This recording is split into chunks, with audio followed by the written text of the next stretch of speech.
On a beautiful Sunday afternoon in the Hill City, you're watching college baseball on LHSN in the series finale between University of Lynchburg Hornets and the York College Spartans.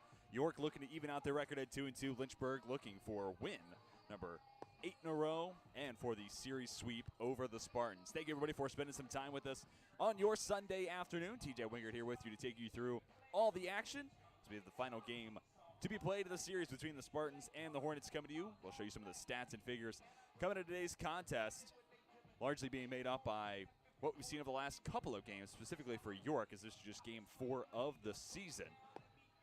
But it's been a fun battle. These are two teams picked to win their conference. For York, coming from the Mid-Atlantic Conference, and for Lynchburg, picked to win the Old Dominion Athletic Conference. Players out on the field. Time to introduce Lynchburg starting pitcher Brandon Pond, donning the number 32, reigning conference pitcher of the year. And it's been a stellar start to the season for Brandon Pond. Video game type of numbers. Pond, a 0 ERA, 2-0 record through 2 starts, 11 innings of action, 16 strikeouts, 4 walks, and the most absurd about it all, a 0.57 opponent's batting average. And that all starts on the good foot of 6 perfect innings in his first start of the season against number 15 Trinity. Now Lynchburg, the number 15 team in the country, has Pond taken the bump, and the first 3 he'll see in the York order include center fielder Robbie Elzinga. Then it's Austin Denlinger, the shortstop, went yard yesterday, as did Jack Berry, batting third and playing first. The rest of the order for the Spartans includes Joe Capabianco at second, hitting in the cleanup spot. Brandon Martin, the DH, hitting in the 5-hole. Right fielder Connor Pickle hits in the 6th spot, batting 7th, and the catcher Brian Jakubek, followed by left fielder Joey Ricciardi, and rounding out the batting 9 for York is third baseman Craig Wiley. The time is now 1:03, and let's get ready for some baseball. Starting 1:03, the official time. Robbie Elzinga. We start. Elzinga into the left-handed batter's box. On the young season, a 133 average. That's 2 hits through 15 ABs. Pond into the windup. First pitch of his afternoon. Dotted up in the outside corner to call it strike 1 to get us underway.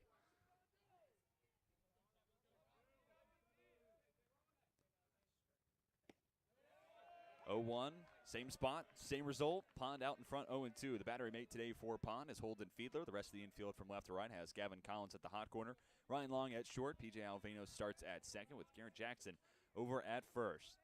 The 0-2 offering just off the outside corner. Count now 1-2 to Elzinga. And to round out the defensive alignment for Lynchburg, the outfield from right to left has Cam Lane in right, Carson Atkins starting in center, and Avery Neves gets the nod in left.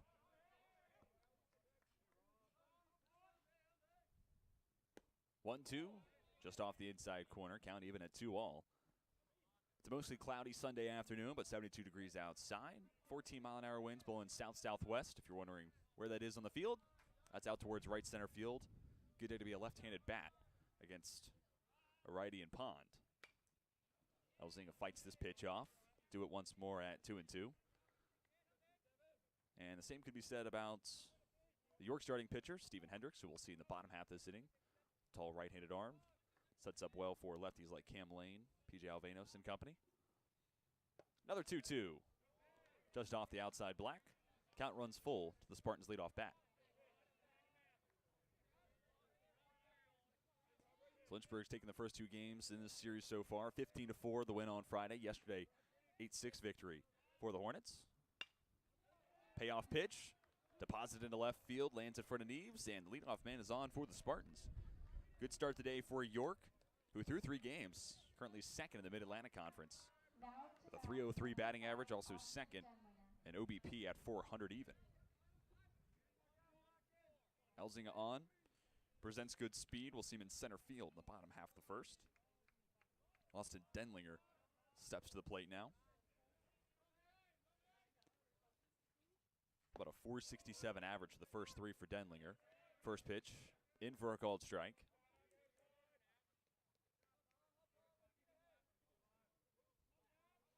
Elzinga without a stolen base attempt on the season. Modest lead off the bag at first, held on by Jackson. 0-1 slider, cued foul up the first base line.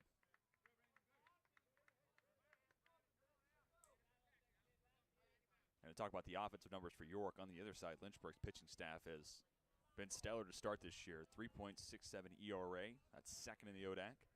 11.79 Ks per nine. Good for first in the conference. Same could be said about the walks per game at 3.1. Elzinga in motion. He'll get his first swipe bag on the year. And advances into scoring position. Creates an RBI chance for Denlinger. Shortstop down on the count, however, 1-2. Strikeout here would do wonders for Brandon Pond. 4-1 strikeout ratio on the young season for Pond. All four of those walks coming to start last Sunday against Dickinson. That led to Pond only traveling through 5 against the Red Devils. And the 1-2 on its way. Skied out of play. First base side.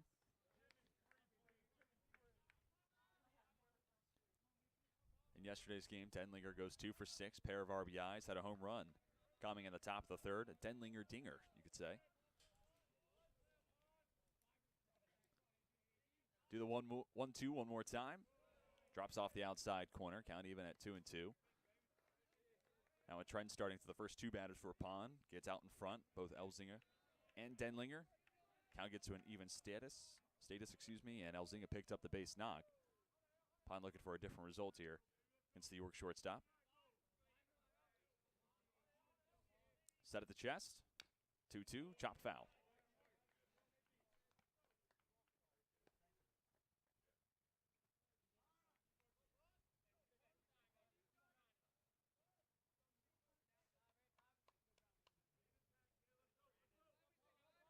Near the bag at second is P.J. Alvenos. Trying to keep Elzinga honest.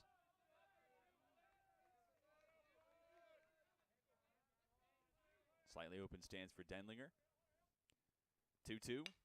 Outer half. Line to Alvenos and passed the glove through to right center field. Lane slides. Keeps it in front of him. The throw to second. Throw not in time. And scoring on the play is Robbie Elzinga. 2 hitters. All that's needed for the Spartans to strike first and take a early 1-0 lead. Now up to bat, number 11, Jack Berry. Denlinger trades places with Elzinga. York up 1-0 already, and Jack Berry had a 2-run home run in the top of the first yesterday. It was a breaking ball left up, bell tied down the heart of the plate by starter Nick Matfield, and Berry did not miss it. First pitch changeup, drops off the outside corner, cut on and missed.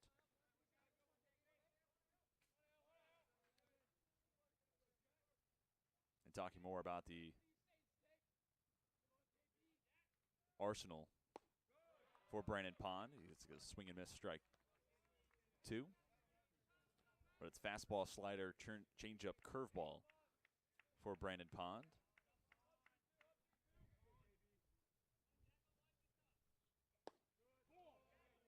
Count now 1-2.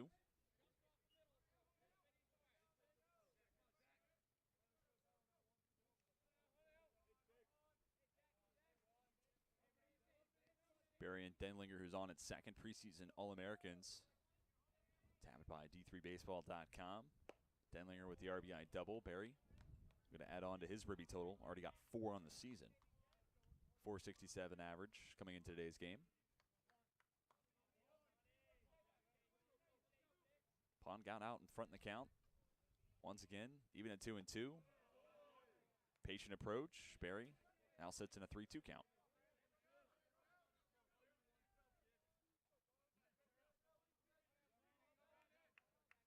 Center fielder Carson Atkins shading over to the pull side for Berry, favoring the right center field gap. 3-2 on its way, down and inside, and Pond still looking for out number 1 this afternoon. Berry aboard via the base on balls. Now up to bat, number 23, Joe Capobianco. So 2 runners on for second baseman Joe Capobianco. Middle infielder, 455 average, 5 hits through 11 ABs. Strip out to the mound as Holden Fiedler trying to settle down Pond. Talked about Pond, reigning conference pitcher of the year, strong start to the year as well. But a slow start this Sunday afternoon. And a lot of times when you talk to starting pitchers, they'll tell you that first inning is the toughest that they'll work as they try to find their rhythm and settle into a groove. That's seemingly where Pond's at to start today. And York, opportunistic, taking advantage of the slow start for Brandon Pond. First pitch is Capobianco. Sent to Collins at third. 5-4. 3 around the horn. Lynchburg goes. There are the first 2 outs of the day for Brandon Pond. Moving up to third is Austin Denlinger. Now up to bat, number 4, Brendan Martin. So potential second run of the inning. 90 feet away for scoring for the Spartans. It's Brendan Martin stepping to the plate. DH hitting in the 5-hole.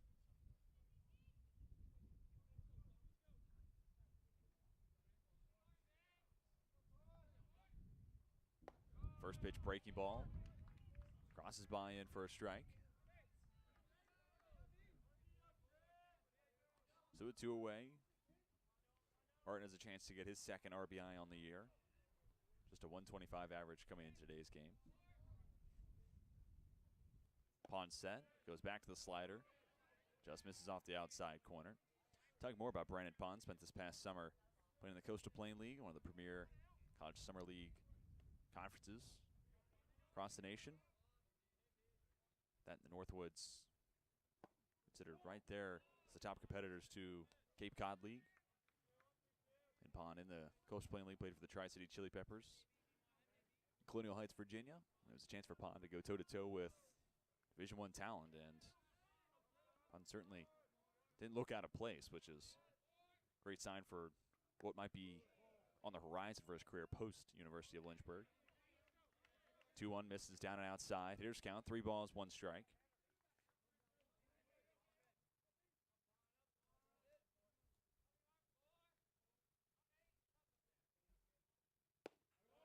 Martin takes this one on the inside corner. Another full count. Seen a handful of those already here in the first inning. Lynchburg defense plays straight away, except for Atkins. Still shaded towards right center field. That's the opposite field direction for Mart. Payoff pitch. Slider. Waved at a missed. First punch out of the day for Brandon Pond comes at a great time, and it brings it close to the top half of the first, but not before. York opens our scoring. The RBI double from Austin Denlinger has the Spartans out in front. We'll step aside and come back with the bottom half of the first, get our first look at the Lynchburg offense.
Bottom of the first inning, that means Stephen Hendricks takes the mound for York College. This becomes his second appearance on the season. He tossed 3 frames in a win earlier this week at Rutgers of Camden. Went 3 innings, giving up just 1 earned run, no walks, 3 strikeouts for Hendricks. And this being his second appearance on the year, that's as many as he had in 2019 and 2020. In 2021, though, 3 appearances, a 1-0 record, only 3 1/3 innings worth of work, and with 1 out, he will surpass that mark on the season. ERA was at 13.50 a year ago, and it was 3 strikeouts to 4 walks. And Hendricks will face Cam Lane, Garrett Jackson, and Gavin Collins for certain here in the bottom of the first inning. After Collins comes Avery Neves, the left fielder in the cleanup spot, then second baseman P.J. Alvanos. In the 6th spot, the DH Riley O'Donovan, followed by shortstop Ryan Long, then catcher Holden Fiedler, and rounding out the batting 9 for Lynchburg is center fielder Carson Atkins. Lane at the plate, saw him out in right field on the top half of this inning. Lynchburg looking to get the run back. after Austin Denlinger came through with an RBI double. Lane out in front of this pitch. Count even at 1-1.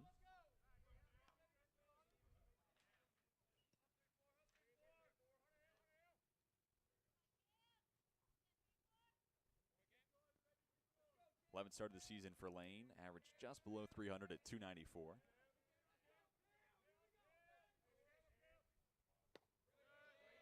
One, just off the outside corner. 2 balls and a strike now.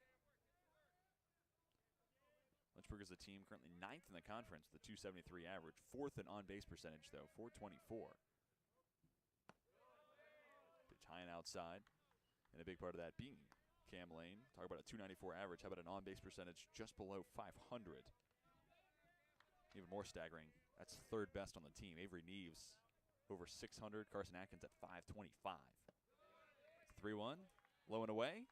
As we talk about the on-base percentage, it'll only get higher as Lane draws the 5-pitch walk. And the leadoff man is aboard for Lynchburg.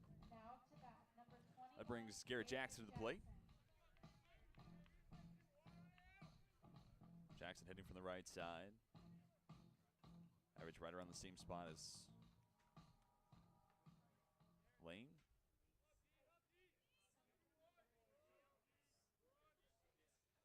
And speaking of Lane, over at first, 5 stolen bases already this season. Hasn't been caught.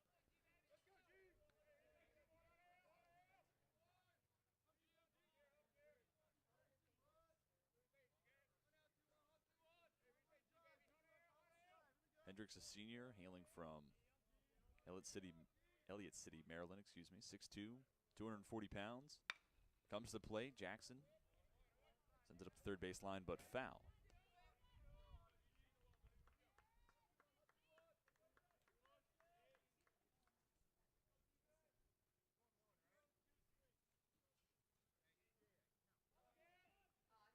Count is 1-1.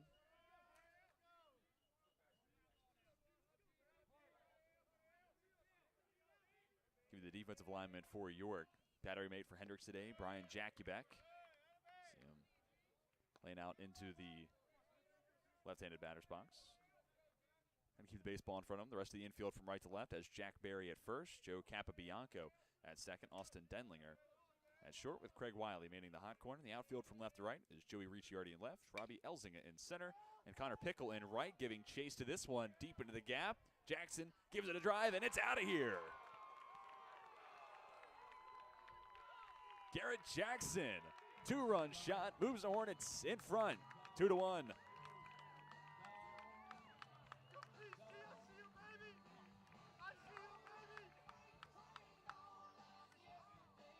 Home run number 1 of the season for Jackson. RBIs number 8 and 9 of the season. And today mirroring what we saw in yesterday's contest where York opens the scoring. Yesterday was a 2-run home run from Jack Berry, followed by a 3-run shot from Avery Neves in the home half of the frame. Today, RBI double for Denlinger, followed up by a 2-run shot by Garrett Jackson. The Hornets back out in front, and I can assure you there's no bigger smile in the dugout than the one that Brandon Pond has right now. Gets some run support, and not only gets the run back, he's running the top half of the first. Now pitching with the lead when he retakes the mound when we reach the second. Collins takes this pitch on the inside corner. Count moves to 1-1. Slower start on the offensive side for Collins, 171 average. A couple of extra base hits, a double and a home run. Third baseman takes this one high and outside.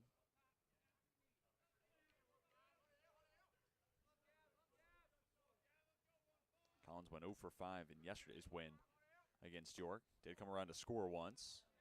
2-1, big cut from Collins. Comes up empty and nicks it in the glove of Jackiebeck. Move the count to 2-2.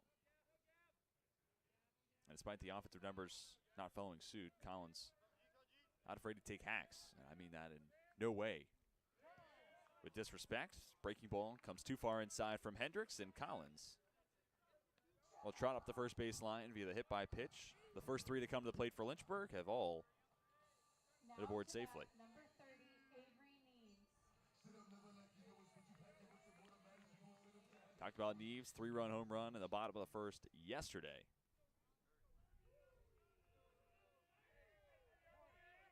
Cleanup man comes to play for the first time in today's contest. Takes the breaking ball down in the dirt. Starts out in front of the count 1-0. And to talk about the numbers for Neves to start the season, you can see why he was named to D3 Baseball Team of the Week this past week. Watches this one. Crossbar on the outside corner. Count to 1-1. But today becomes the 11th start of the season for Avery Neves. Average sits at 500. Slugging percentage at .813. On-base percentage at .617. And Neves turns on this one. It'll find Ricciardi out in left field. On a hop, it reached the warning track. Collins slides in safely to third. Third double of the season for Avery Neves. And overall becomes the 6th extra base hit for the Hornets left fielder on the 2022 campaign. Second hit of the inning already for Lynchburg. Talked about Collins now 90 feet away from scoring. Potential third run for the Hornets. And it's P.J. Alvenos stepping to the box with the RBI chance. 2 ducks in scoring position. Nobody retired. Hendricks in an early jam. The righty finds the outside corner. Starts out in front 0-1 against Alvenos. 297 average so far this season for Alvenos. This pitch in on his hands. He'll fight it off towards right center field over the head of Capobianco. 1 run will score. Rounding third, upstanding and touching home plate is Avery Neves. 2 RBI base knock. P.J. Alvenos stretches the ledger up to 3.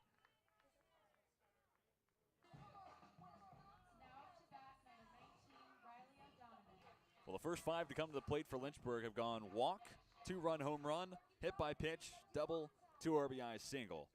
I'd say that's a good start to the day at the plate for the Hornets offense. Riley O'Donovan looking to keep things moving.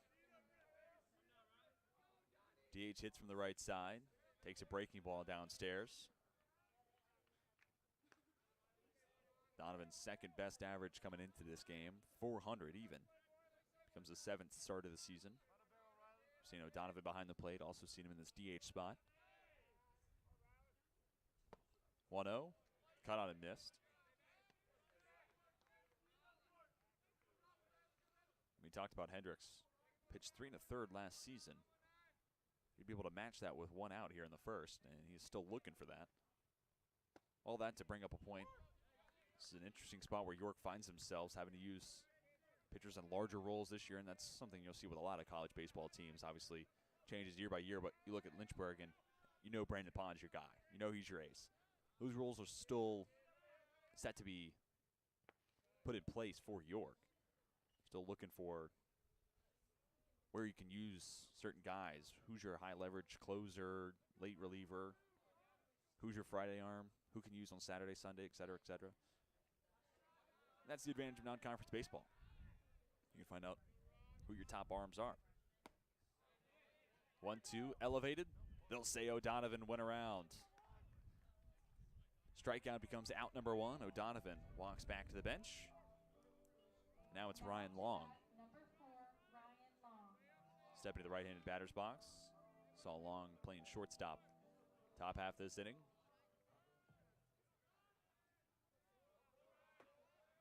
Alvenos over at first. 1 for 1 on stolen base chances this season. Not an overly large lead. First pitch slider. Clips the outside corner. 0-1 count to start the Long. And as this first inning has continued, you're starting to see Hendricks break out that off-speed stuff.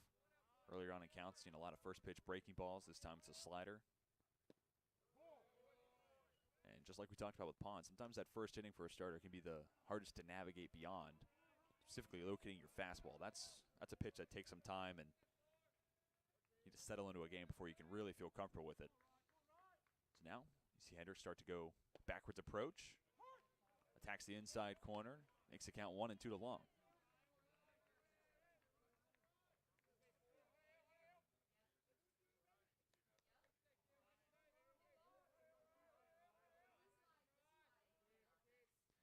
One, two.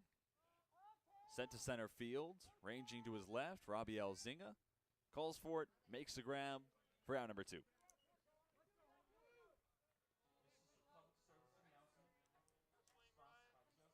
So after the first 5 reached safely, the next 2 retired by the hand of Steven Hendricks. Looking to make it 3 in a row set down in the Hornets lineup. Catcher Holden Fiedler looking for something else. Instead, looking to prolong the first inning of action.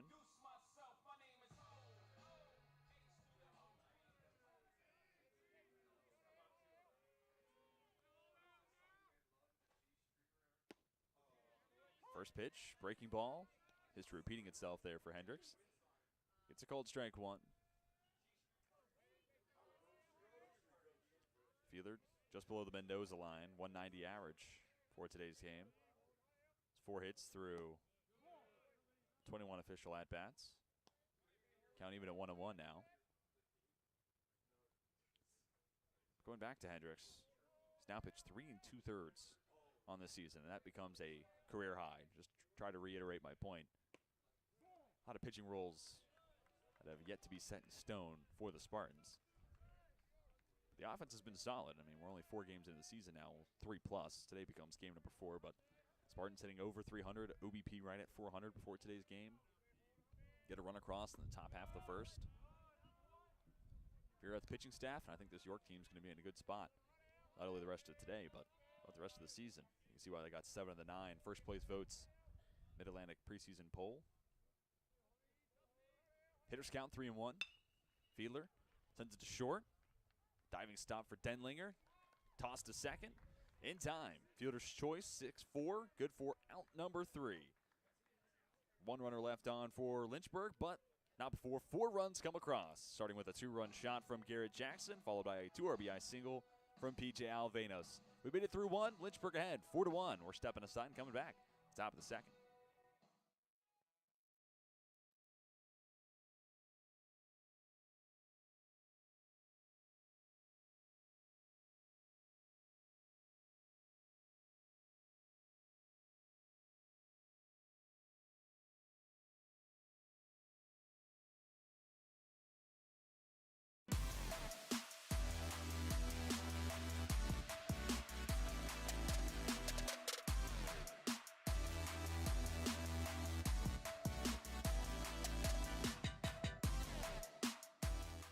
Look what you're missing.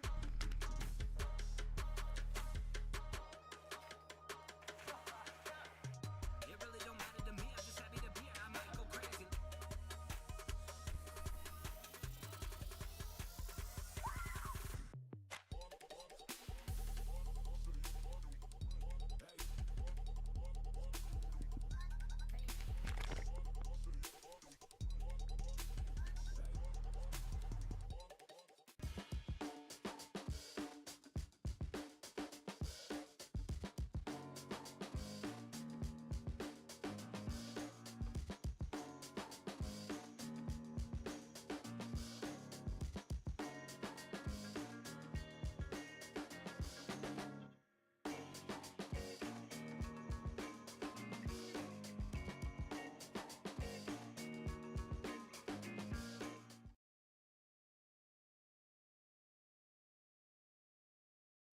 Connor Pickle, Brian Jakubek, Joey Ricciardi coming to the plate in the top half of the second inning for York College.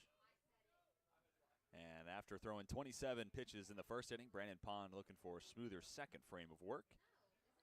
1 walk, 1 earned run, and 1 strikeout for Pond through his first inning. His offense had his back after surrendering that earned run. Placed 4 on the board in the home half of the first. 2-run blast from Garrett Jackson. That was the replay you saw before he went to commercial. And it was also a 2 RBI single from PJ Alvenos. 1-0, down and outside. Hitters count, 2 balls and no strikes for Connor Pickle. Pickle's been in right field so far today. 286 average of the 3 games prior for the Spartans. 2-0, letter high, called strike 1.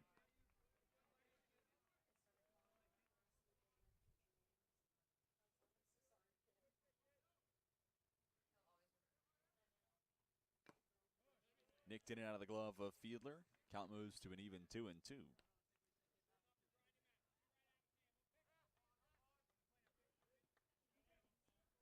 Lynchburg with a chance to pick up Another win against York. How about 8-3 all time against the Spartans. Cut on and missed. Pickle goes down swinging. Second consecutive strikeout for Brandon Pond. He starts out his second inning of action on a strong foot. Now he'll face Brian Jakubek, the catcher, hitting from the right side. The last time Lynchburg lost to York, February 24th, 2013. Hornets 8-3 all time against the Spartans.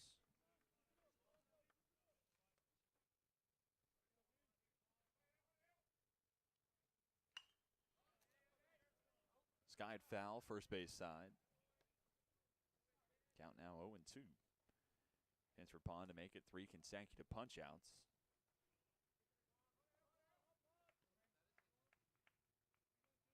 Lynchburg defensively still plays straight away, except for Carson Atkins shading over towards right center. Fiedler sets up on the outside corner.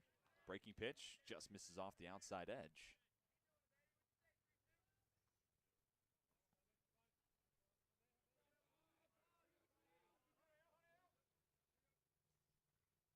Pond winds, fires in between swing, results in a ground ball to Jackson up the first base line, who will take it to the bag himself for out number 2. Now 4 in a row set down by Pond. So you look at the first 3 that he faced, Elzinga, Denlinger, Berry. Give up a single, RBI double, then walked Berry. Since then, 5-4-3 double play, strikeout, strikeout, ground out to first. Brandon Pond seemingly found his rhythm as we're now an out away from bringing a close to his second inning.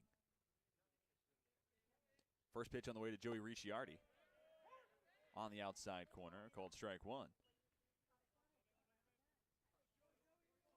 Ricciardi at 182 average. It's 2 for 11. Set back up the middle, snagged by Pond. Underhand toss to first. A 1-3 put out. A flashy way to bring a close to the top half of the second. Now 5 in a row set down by Brandon Pond. We're through 1.5, stepping aside, coming back with the bottom of the second. Lynchburg looking to stretch out the 3-run lead.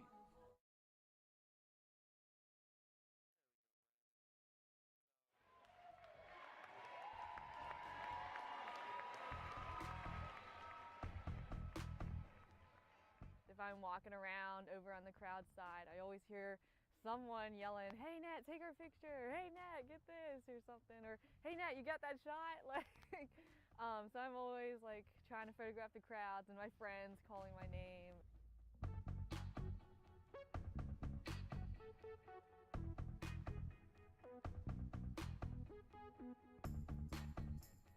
I think sports at Lynchburg unifies us as a whole. No matter what background we come from, what differences we have, and what experience we've experienced through our lives, it brings us all together and we have one goal, which is to win. As a photographer, I definitely get to capture the emotion and the feel and the atmosphere of what's going on during the games and what's happening in the crowd and with the fans. We have hugely dedicated fans here at Lynchburg. They come out whether it's rain, snow, sleet, windy, no matter what. Like, they will come out and support their team and cheer them on. They will sit through anything. It's just, it brings us all together as one.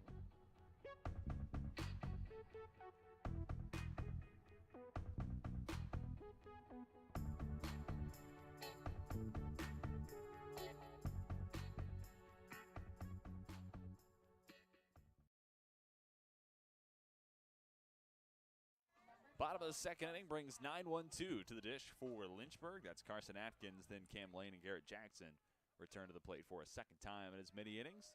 Stephen Hendricks faced 8 in his first inning, looking for a smoother second frame of action. First pitch on the way to Carson Atkins, a called strike 1. Atkins not happy with that call. But the trend continues for Hendricks. A lot of off-speed pitches to start early in the counts. Finds himself up 0-1 against the Hornets center fielder. This pitch down and outside.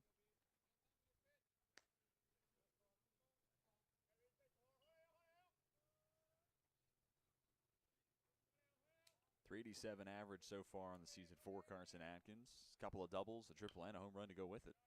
Slow roller goes up the third baseline foul.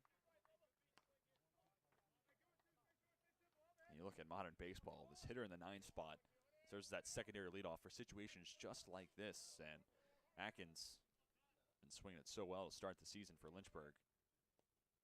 This one doesn't come out of the hand right for Hendricks. Hits the backstop. Count even at 2-2. But to continue that point, look at the momentum that this 9-1-2 swing gives this Lynchburg order. Carson Atkins is swinging it great. If he reaches, then you have Cam Lane, Garrett Jackson, who's 1 for 1 with a 2-run shot. Gavin Collins, Avery Neves with runners on in front of him. Your Hornets fan liking the way this inning could shake out. Fastball well off the outside corner. Count runs full.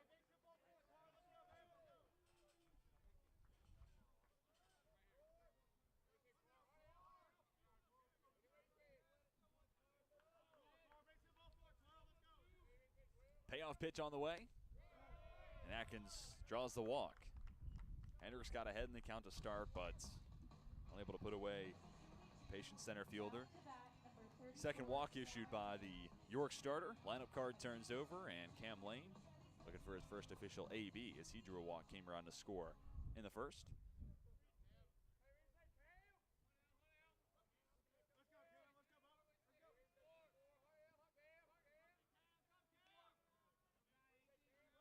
Atkins with an abundance of speed off from first. Good lead held on by Jack Berry. First pitch. Starts the count with a strike against Lane. Talking more about Atkins' speed. 3 for 3 on stolen base chances on the season. Breaking ball, cut on a miss, down in the dirt. Throw goes to second. And Atkins taking off the base pass for the first time this season. 2-6 put out for those keeping track at home. And the base path's now cleared with an 0-2 count. It's Cam Lane, and you look at how different this inning now looks. I was talking about Atkins gets aboard, and lineup card turns over, sets up a great scoring chance for Lynchburg. And now, blink your eyes, you might have missed it. It's an 0-2 count to Lane. Already an out, base paths are cleared. Now it sets up as a favorable chance for York. Put a 0 next to the Hornets line.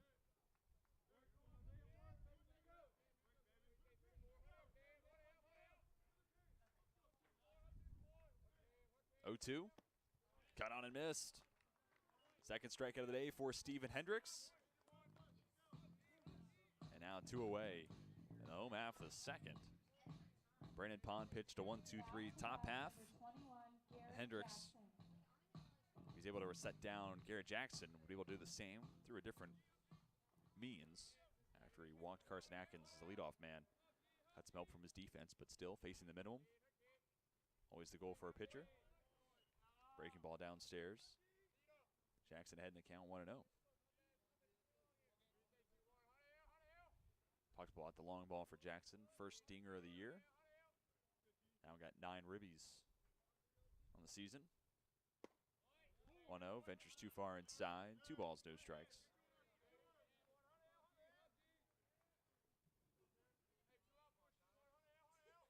And it's 2 strikeouts, 2 walks so far for Hendricks, and that strikeout to walk ratio is going to be one that's really interesting to watch. Talking more about this York pitching staff. So for the season, it's 25 Ks to 17 base on balls issued by the Spartans pitching staff. Let's see that number stretch out a little bit more beyond 1. Ideally, you'd like to get it to 2.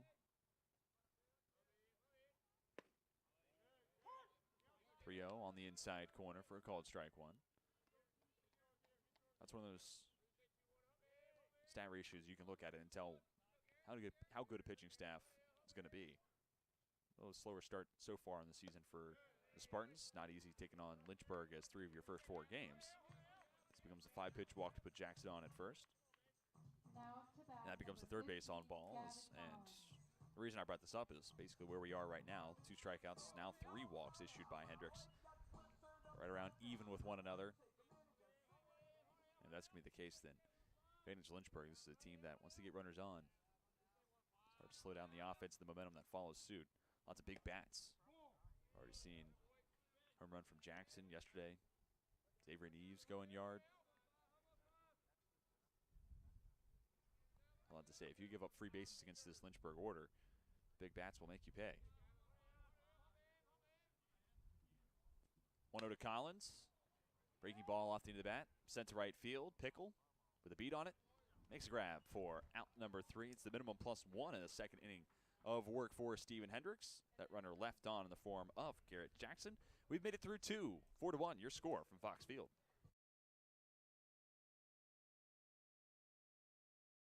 I was looking for a school that could provide me with the athletics, academics to pursue my career, a wind symphony to pursue my passion for music and really have a nice general atmosphere. The professors here are really unique, their background and their passion for teaching. It's really a place where you can explore. Lynchburg gives you the opportunity to fail, but also get back up in that period of time and learn from your mistakes. I can make these mistakes within the school environment, but also with the support of other friends, and be ready for the real world when you graduate.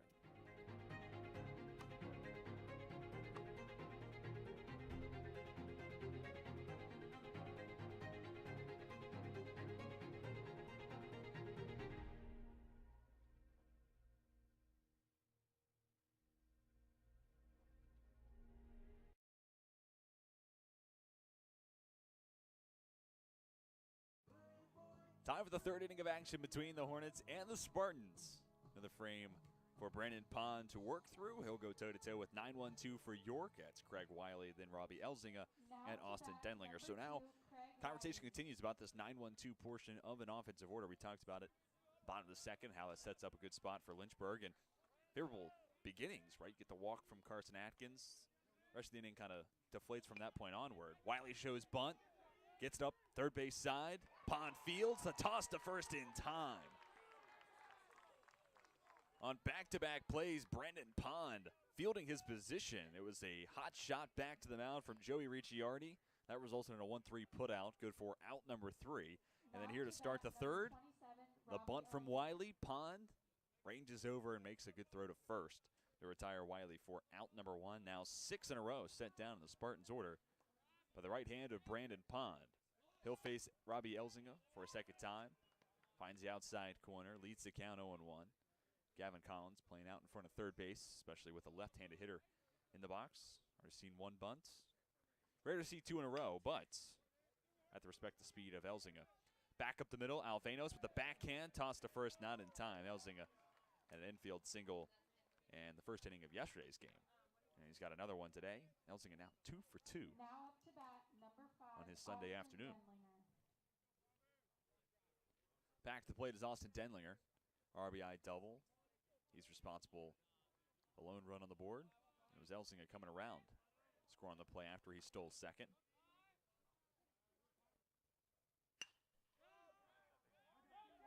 Sent to right center field. Tracking over. Atkins makes the grab for out number 2. 1 pitch, all that's needed to set down Denlinger. Now to bat, 1 on number 11, Jack Berry. for Jack Berry. 0 for 0, drew a walk back in the first. Berry picked up his first home run of the season. 2-run jack in the first yesterday. Out in right field, Cam Lane stands all the way back from the warning track. Carson Atkins in center, shaded towards the pull side of Berry. It's a battle of best on best. Lynchburg's ace versus Spartans 3-hole man, Jack Berry. Big cut. Berry comes up empty.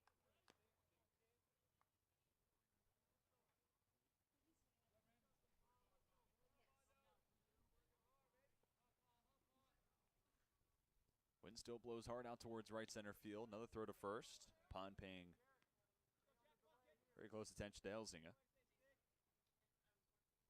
Elzinga 1 for 1 stolen base attempts this season. Obviously that comes back in the first inning of today's game.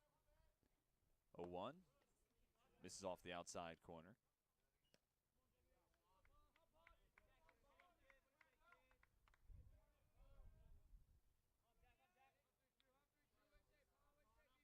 Talking more about Jack Berry and why the grad student was named a preseason All-American. You look at the numbers in 2021.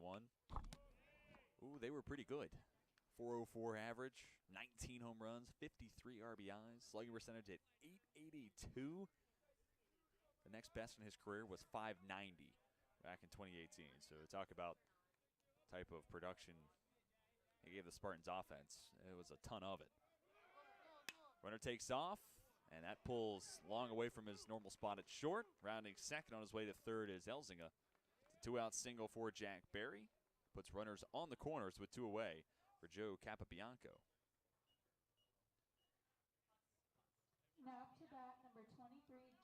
Capabianco grounded into the 5-4-3 double play. The first 2 outs of the day for Brandon Pond coming in the first inning.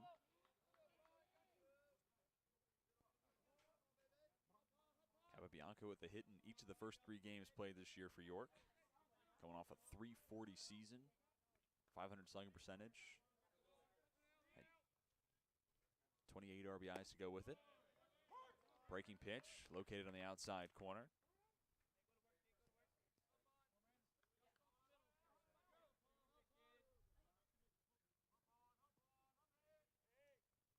Capabianco with a chance to eat into the 3-run deficit.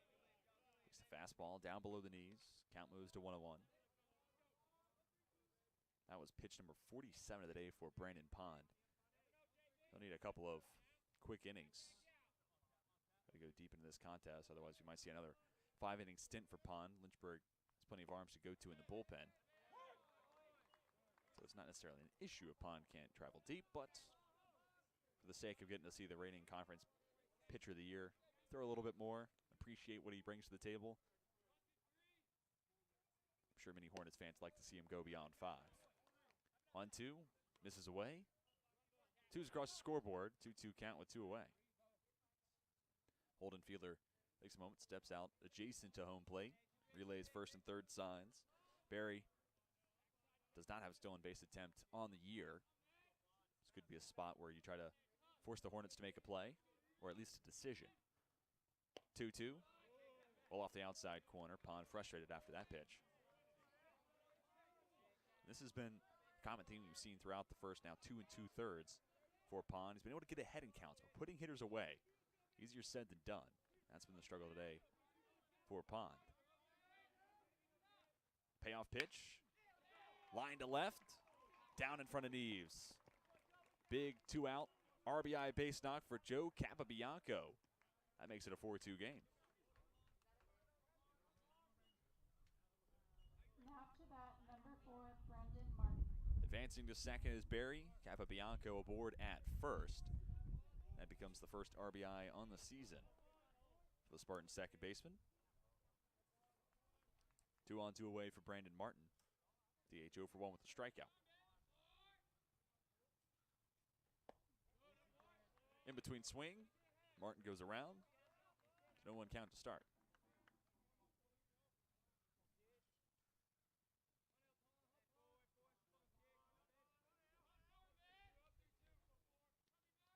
Martin went down as the final out in the first. Hoping to avoid the same happening here in the third. For today's game, it was 1 for 8. Martin at the plate. Today becomes start number 4 out of 4 games played for the Spartans.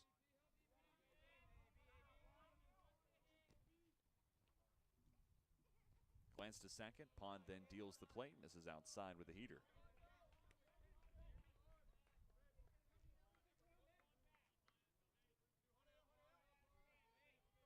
If Martin were to reach, Connor Pickle is the hitter on deck. But Martin at the dish represents the go-ahead run. 2-1 comes his way. Slider drops in, bell tie. Count even at 2.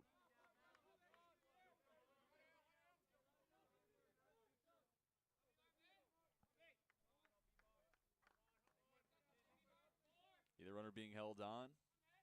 Pond comes set to the plate. Foul ball up the third base line. In and out of the hands. Got to have that one, Coach.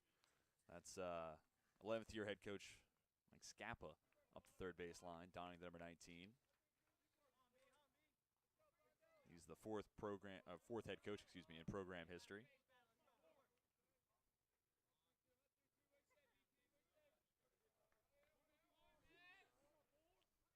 Fielder sets up on the outside corner. 2-2 slider sent to Collins at third. Race to the bag. Collins wins the race, and Martin goes down 5 unassisted for out number 3.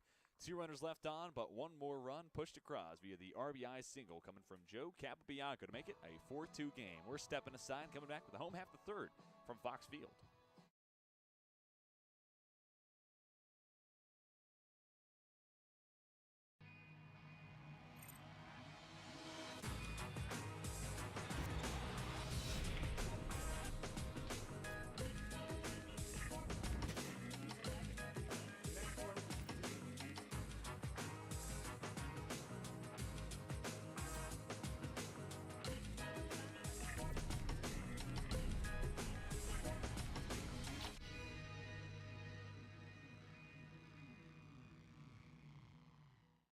that I've taken from Westover is probably my interactions with faculty. I started working with Dr. Fryer. He's always available for help, and he makes sure that I get to do the experiments and not just be there while he does them.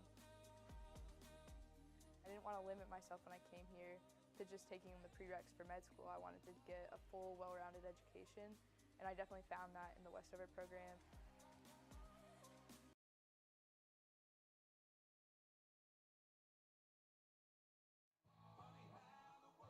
Bottom of the third inning. Stepping to the plate for Lynchburg is Avery Neves, then P.J. Alvenos, and Riley O'Donovan, the scheduled three to the plate. York gets a run across in the top half of this inning to make it a 4-2 ball game. It was an RBI base knock courtesy of Joe Campabianco. Brought Robbie Elzinga around for the second time this afternoon. Neves watches the first pitch breaking ball in for a strike. Neves 1 for 1 with the double. Also came around to score as a part of that 4-run bottom of the first. Hendricks stays on the mound, goes back to the breaking pitch. Nearly hit the same spot. This time leaves it just off the outside corner to make it 1-1. Lynchburg looking for win number 8 in a row. 1-1 up above the letters. Lynchburg started the season with a win over number 15 Trinity, then took down number 9 Washington. Came up short against Birmingham Southern, and should be noted, Birmingham Southern number 17 in the country at the time. After that, nothing but W's for the Hornets. 7 in a row to be exact. Season sweep, or series sweep, against Dickinson last weekend. Took down Averett in midweek clash. And the Hornets did the same this past week against William Peace out in Raleigh, North Carolina. 3-1. This is low and away, and Neves draws the 5-pitch walk.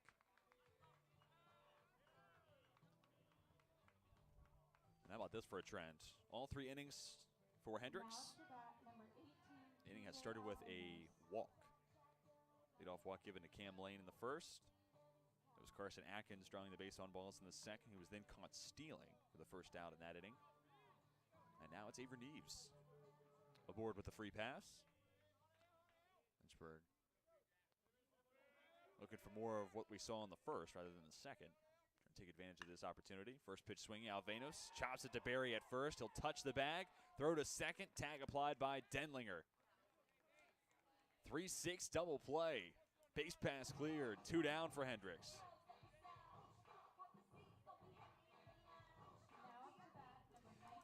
And not to repeat myself, but you talk about the caught stealing for Carson Atkins in the bottom of the second and how different that made the inning look, because then it was an 0-2 count to Cam Lane. Here goes leadoff walk, okay, scoring chance for Hornets, and 1 swing of the bat. Alvenos retired, and Neves taking off the base pass with the throw to second. The first pitch is in for a called strike to O'Donovan. Hendricks a hitter away from 1-2-3 inning of sorts. Now the count to 0-2. Donovan went down his first AB via strikeout. The DH will have to battle now.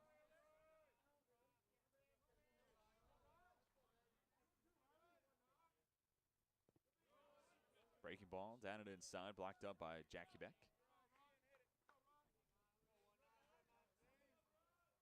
1 ball, 2 strikes to O'Donovan. If he were to reach, Ryan Long is the next scheduled hitter in the order. 1-2, slider, freezes O'Donovan, and he goes down on strikes for the second time this afternoon. Hendricks faces a minimum in his 3rd inning and puts a 0 next to the Hornets line for the 2nd consecutive inning. 4-2 your score as we step aside and come back. Top of the 4th.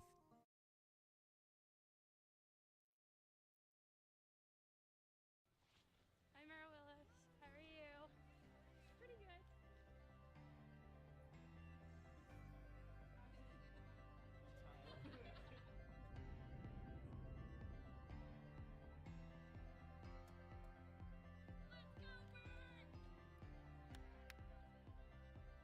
A lot of people go to the universities to find something to be a part of while getting their education. And when you come here, Lynchburg is that something, it becomes a family.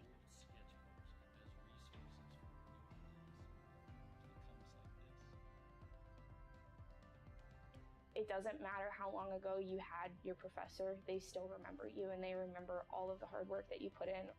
They're always there for you and they always want to do the best that they can to help you succeed.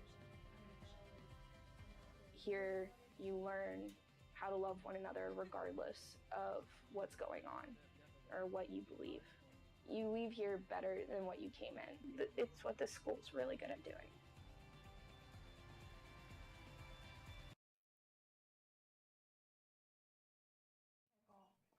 Connor Pickle to lead things off, followed by Brian Jackyback, then Joey Ricciardi. Coming to plate the top half of the fourth inning. Spartans looking to push a run across the second consecutive frame. Looking to eat into the 4-2 deficit. First pitch of the inning for Brandon Pond, down and outside. All 4 runs for Lynchburg come across in the bottom of the first. It was 1 run in the top of the first and in the top of the third for York. Bringing to where we are now. Slow roller back to Pond on the mound, and he's been stellar defensively. This time loses his footing and hits the deck. Pickle aboard, lead things off. That'll go down as an E1 against Brandon Pond. 15th error of the year for Lynchburg. The Hornets defensively have been stout so far. Even picked up a double play back in the first. That was the third turned by the Hornets this season.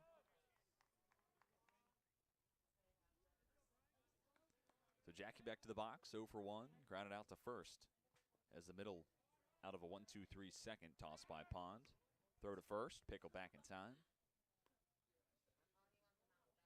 Connor Pickle without a stolen base attempt so far this season.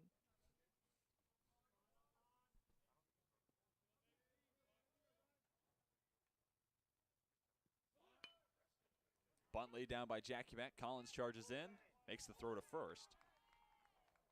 The sack bunt does its job and it moves Pickle into scoring position at second. 5-3 put out on the sack bunt for those keeping track at home. Really nice job there for Collins. That is not an easy play to make. It made it look routine with how simple Collins made it all appear, but charging in, gets the ball out of the glove really quick, makes a strong throw to first. Now an RBI opportunity for Joey Ricciardi. First pitch breaking ball, just misses downstairs. Ricciardi, senior outfielder from Levittown, New York. Got a hit in 2 of the 3 games played so far this season. Had a .278 average a year ago. Pond tries to attack the inside corner, just misses the edge, falls behind 2-0. Ricciardi in the 8th spot, 0 for 1 this afternoon, grounded out 1-3. It was a hot shot right back to Pond on the bump. Pond able to field his position and retire Ricciardi for the final out in the second. Chopped foul towards the Spartans dugout on the first base side.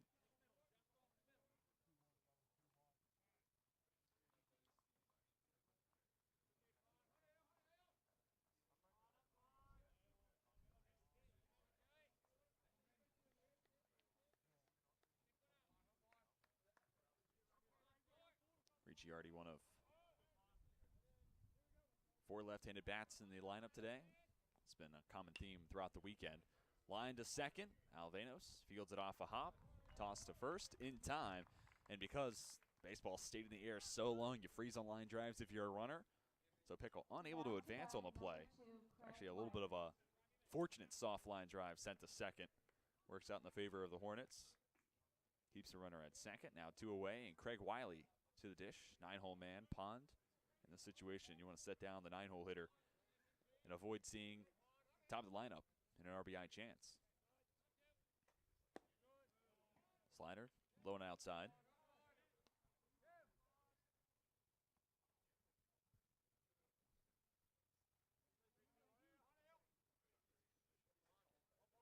Wiley in the year, looking for his first hit. 0 for 1 this afternoon. Makes him 0 for 8. Start the year. Chop back to Pond. Toss to first in time for out number 3, and Craig Wiley retired 1-3 for the second time this afternoon. Pickle reaches with a leadoff error, but then stranded at second. We're through 3.5, still a 4-2 ball game, Fox Field.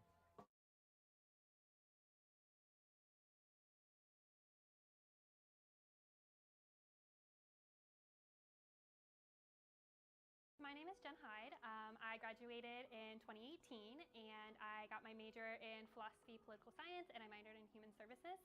And career-wise, right now I work at a residential treatment center for juveniles with sexually reactive behaviors. I would say the biggest advantage is definitely that it is a small campus. You know, you get to have that one-on-one with your professors. They're willing to help you out. They're going to get to know you more than just a student that they're teaching. You know, they really invest into your lives. Definitely use every resource that you can kind of get at Lynchburg. There's tons of mentors within the professors, the faculty, the staff here, your peers that are here. You have so many options that you can take. There's so many classes, you know, even if it's not within your major, if there's a class you're interested in, take it. Kind of explore your options because Lynchburg does have such a wide variety of different things that you can do. You know, be involved, become a well-rounded individual because Lynchburg sets up the support to where you can do that here.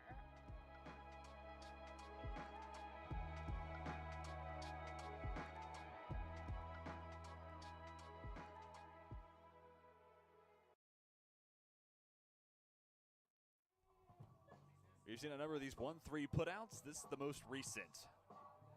Now they're fielding assist for Pond. He's had 3 come back to him on the mound today. And that was the final out of the top of the 4th. Now in the home half of the frame, Ryan Long, Holden Fiedler, and Carson Atkins scheduled to plate. If any were to reach, we'll see the top of the lineup for Lynchburg in the form of Cam Lane. Stephen Hendricks stays out on the mound. Deals first pitch breaking ball. Long pops it up. Shallow right center field. Ranging back and in and out of the glove of Capabianco.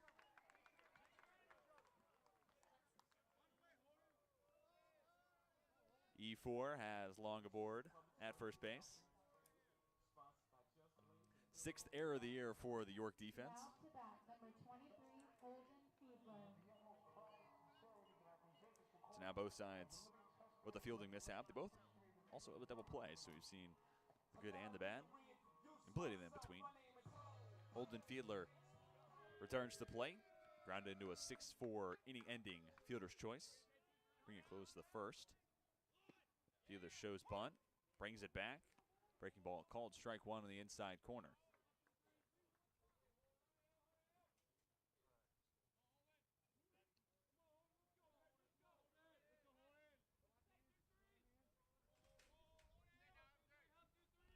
Long middle infielder, you can assume good amount of speed. 2 for 2 on stolen base attempts this season. Right back to Hendricks. Fielded by the third baseman Wiley and a toss to first. Your everyday 1-5-3 put out. And Long advances to second on the play. And of course, the initial reaction after seeing Hendricks hit the line drive is he okay? And Hendricks sways off the athletic trainer. Flashes a smile towards the dugout, showcasing, yeah, I'm okay, I'm all fine. So Long into scoring position. It's an RBI opportunity for Carson Atkins, who drew a walk as leadoff man in the second, was then caught stealing. Now the center fielder with the chance to move into double digits in the RBI category. He's got 9 on the year. Hit to the outfield with long speed. Likely give him number 10. Curveball in for a called strike 1. It's the 62nd pitch today for Stephen Hendricks. Pitch count not in a terrible spot, especially considering 4 walks to 3 strikeouts. Been able to keep the pitch count down. Fouled away by Atkins. Pitcher's count, 0-2.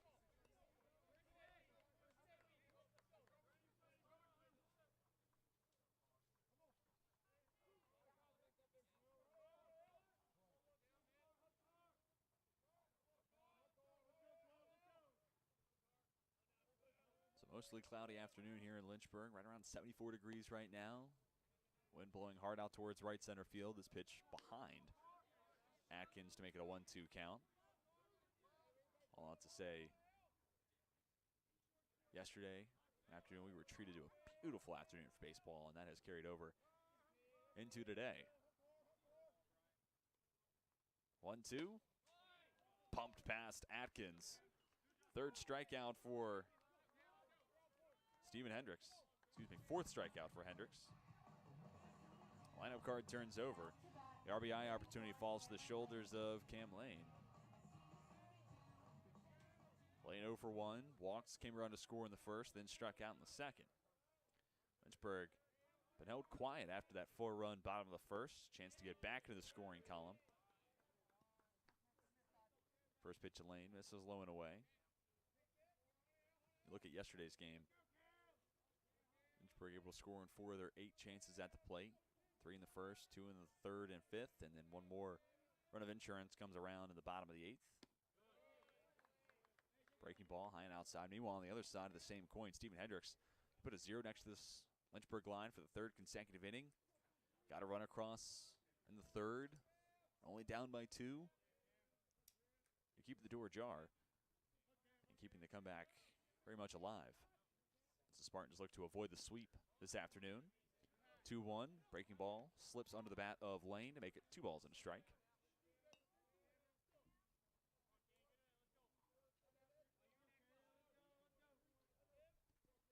Talking more about yesterday's game, Lane went 1 for 5, pair of strikeouts. 2-1 comes his way. Finds the outside corner. 2's across the scoreboard with the 2-2 count and 2 down.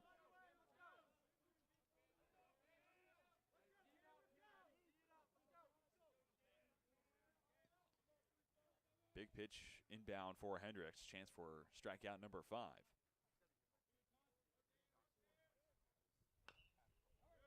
Slow roller goes foul up the first base line. And on top of the strikeout total, more importantly, if you're a Spartans fan watching, this would be the 3rd consecutive scoreless inning tossed by Steven Hendricks after having to face 8 in his first frame of work. Surrendered 3 hits, 4 earned runs in that inning. Since then, no hits. And 3 of his 4 strikeouts have come over the next 2 2/3. Another 2-2. Hit hard, back up the middle and through to center field. Rounding third, Long will come around to score. 2 out, RBI base knock for Cam Lane. His first hit on the afternoon. And this turns into RBI number 9 on the year for Lane. Lynchburg moves out ahead, 5-2.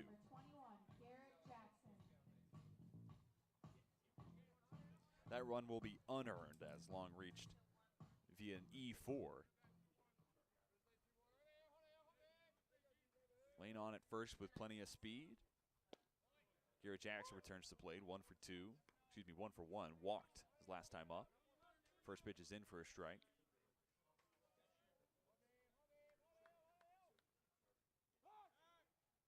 Throw to first, air-mailed. Ricochets off the fence up the right field line. Quickly finds its way back into the infield, so nowhere for Lane to go.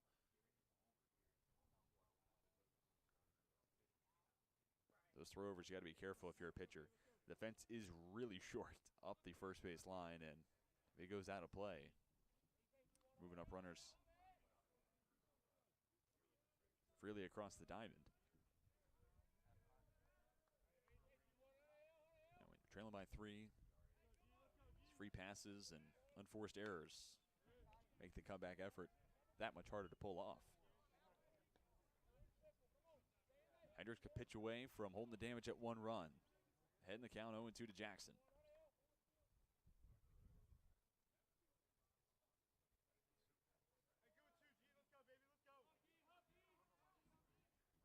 Senior set. Leaves this one out over the plate, but Jackson hits it off the end of the barrel and sends it out to Ricciardi in left field. Cam Lane stranded at first, but the aforementioned Lane comes through with a 2-out base knock to make it a 5-2 ball game as we step aside and come back. Top of the 5th, Fox Field.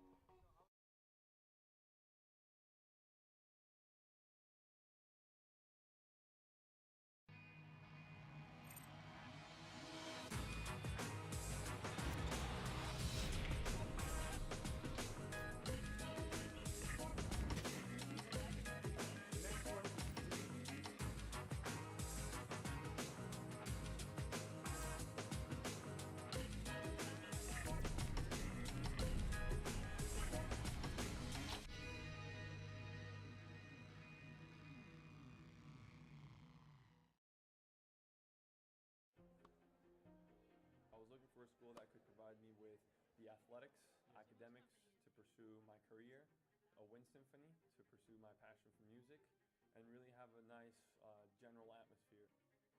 The professors here are really unique. Their background and their passion for teaching.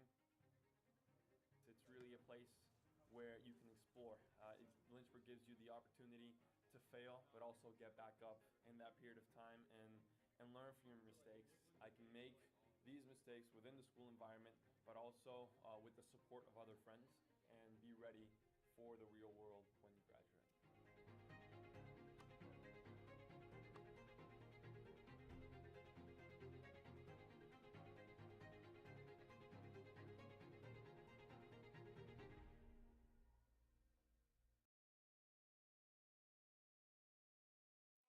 Top of the order coming to plate for York. That's Robbie Elzinga, Austin Denlinger, and Jack Barry. If anywhere to reach, the cleanup man and second baseman Joe Capabianco will come to the dish. And it's another frame of work for Brandon Pond. Tossed 67 towards home plate so far. Misses outside in the first pitch given to Elzinga, who's 2 for 2. Pair of singles, come around to score both times. It feels like there's a spot here for York. Give up a run in the bottom of the fourth, back down by 3. You'd love to see Elzinga get on, set the tone, and be able to use his speed to your advantage from that point onward. 1-1 count. Pond finds the outside corner. 2 strikeouts, just 1 walk for Pond. The strikeout number is a little lower than where we're accustomed to see him.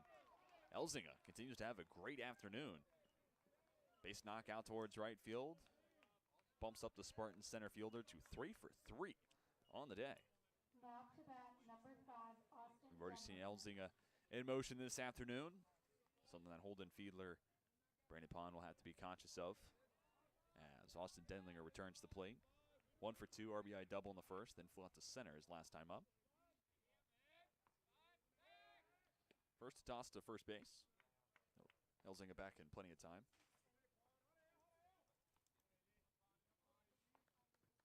Denlinger, one of the 2 preseason All-Americans per D3Baseball.com for the Spartans. Pitch located perfectly on the inside corner. It's an 0-1 count to start. Denlinger, a senior from Elizabethtown, Pennsylvania. Multi-hit showings in each of the 3 games to start the season. 2 for 5 in the win against Rutgers Camden. Then 3 for 4 in game 1, 2 for 6 yesterday. The throw to first. Once again, Elzinga is back safely.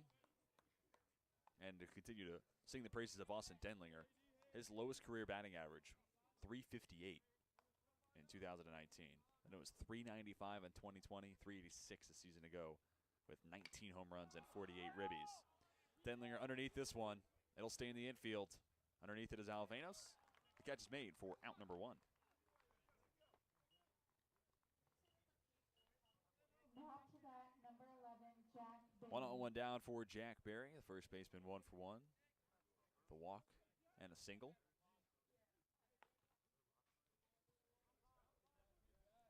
And now it's interesting. This inning represents the 3rd time through the lineup card against Brandon Pond, and this is where the offensive numbers start to really spike against a pitcher. Pond, one of the best inside not only the ODAC, but Division III landscape entirely, if you were to ask me. But even a player as good as Brandon Pond can't escape what it means to get to see a guy 3 times over. And that's where you have to be careful pitching against guys like Denlinger and Barry, Capabianco in that 4 spot. Those guys only need 1 mistake to take advantage of it. And depending on who else is on the base paths, that 1 mistake changes the complexion of this game entirely. But Pond done a great job pitching against the middle of the order. After seeing Denlinger pop out to second, it's a lazy fly ball to left, and Barry set down F7. Now to bat, number 23, Joe Capobianco.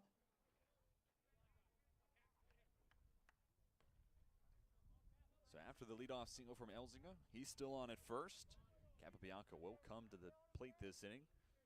Grounded into a double play back in the first, then had an RBI single with 2 down in the 3rd. The throw to first, Pond continues to keep a close eye on Elzinga.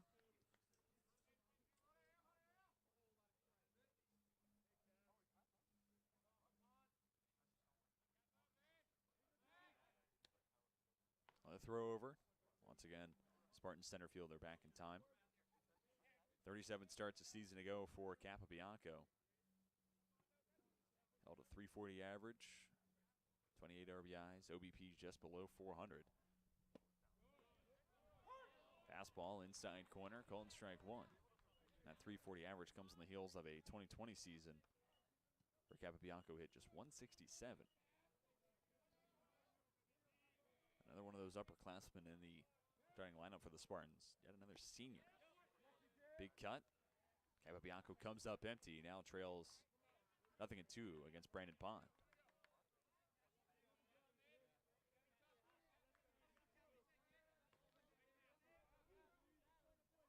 Pond with a chance for just strikeout number 3. It'd be the first since the second. A toss over to first.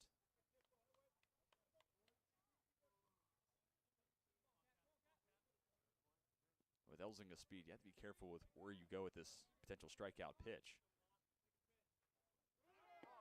0-2, down and outside. Elzinga's in motion, and we'll have second without a throw. And that strikeout situation makes a ton of sense to put the runner in motion, expecting breaking ball in that spot. And because it's a pitch with lower velocity, a little bit easier to run on, plus movement makes it harder for catcher to both track the baseball but also follow the runner. But in the spot here, Brandon Pond, you'll find giving up the 90 feet to Elzinga. You're ahead 1-2 against the hitter. Your job, set down Capobianco. Won't be able to do it on this pitch. Spartan second baseman fights it off. Do it one more time at 1-2.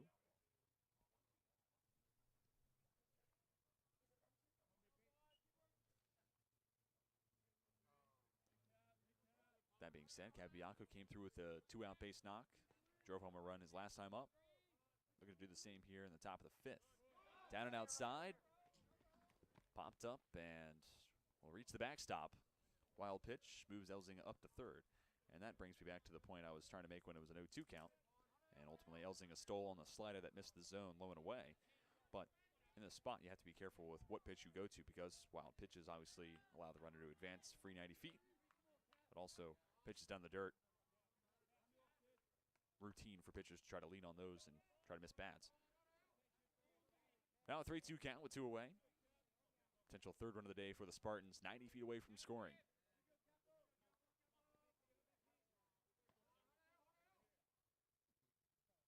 Payoff pitch. Drops off the outside corner. And now the count is 3-2. Per our home plate umpire.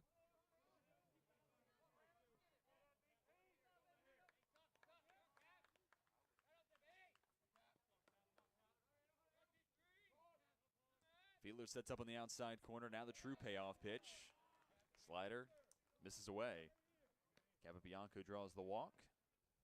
That puts runners at the corners. Number 4, Brendan Martin. Just the second base on balls issued by Pond. First came back in the first. The run scoring chance still alive for the Spartans.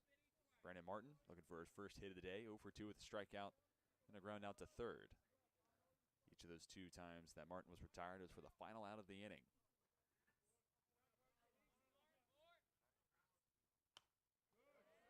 Fastball's in on the hands of Martin. He fights it off, fouls it away.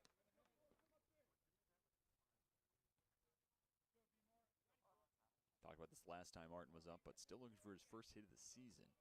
Look at the offensive production. It's been there for York in the early goings, but Martin a little slow to start the 2022 campaign. Sent to Jackson. At first, sneaks under his glove, and 1 run will score on the E3. Toss to second, tag applied. Capobianco ventures too far off of second, but a run does come around to score on the play in the form of Robbie Elzinga. He has touched home plate for all 3 of the runs today for York. We're stepping aside and coming back with the home half of the 5th. Lynchburg looking to answer, now up 5-3.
A change being made in the field for York.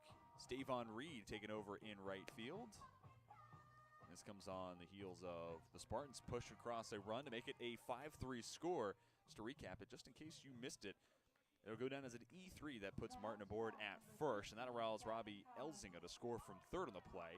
Joe Capabianco started the play at first, advanced safely to second, came off the bag, thought about maybe advancing to third, and as he was trying to circle back to second, it was a 4-6 put out. Alvenos to long to retire. Capabianco on the base path for out number 3. So it's an unearned run in the top of the 5th going against Brandon Pond. But for York, cuts the deficit back down to 2. Gavin Collins up to lead things off, takes the first pitch outside. After Collins comes Avery Neves, then P.J. Alvenos. If anywhere to reach, we'll see Riley O'Donovan. And it's still Stephen Hendricks out on the mound. He went 3 innings deep on Tuesday against Rutgers Camden. Already threw 4 today. Nice defensive play made by Craig Wiley. Lays out, fields the grounder, comes up firing in time to retire Collins for out number 1.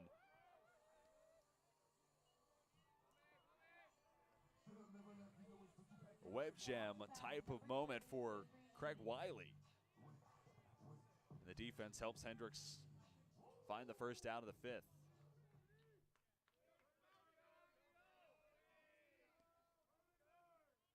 Here's a look at that play one more time. From start to finish, fantastic play made by Wiley. Quick on his feet. That's what allows him to lay out, field the grounder. Avery Neves stepping to the plate. Takes the first pitch in for a strike. Neves yet to be retired today.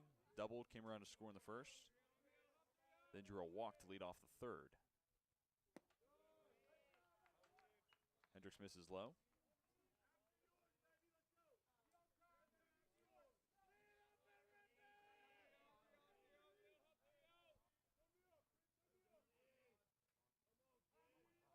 Defense plays to the pull side of Neves. Hendricks leaves it up above the chest. 2 balls and a strike.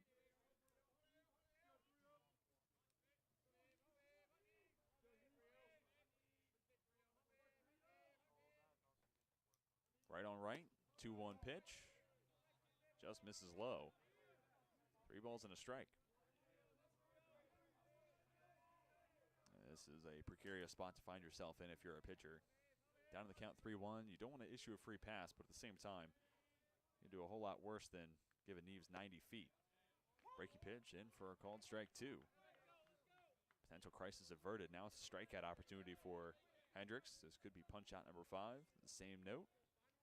Could be the 4th walk issued by the York starter. Off into the bat. Shot back up the middle. Fielded by Denlinger. Throw to first. In time. For out number 2.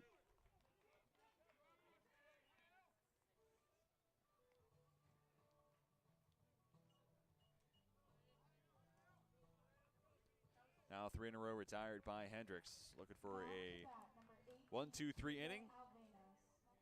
He faced the minimum in the 3rd, and that's the closest that Hendricks has gotten to a true 1-2-3. The 3rd started with a walk to Neves. He was then retired on a 3-6 double play off the bat of P.J. Alvenos, who stands in the left-handed batter's box now. And then after the double play, Riley O'Donovan went down looking. Alvenos, 1 for 2 in the day, had a 2 RBI single back in the 1st, then the aforementioned 3-6 double play last time up. 1-1 count as Hendrick leaves it outside with the breaking ball. Hendricks up to 83 pitches on the day. It won't be last time we see Stephen Hendricks out on the mound. Does look like there's some motion on the Spartans' pen.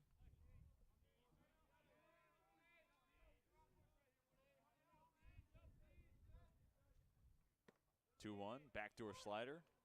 Crosses by on the outside black. Count now 2-2 with 2 down.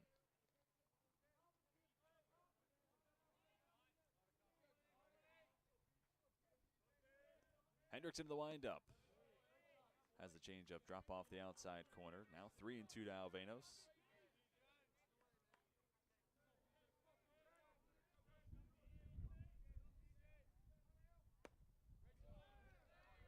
Payoff Off pitch, misses the zone. Walk number 5 issued by Hendricks.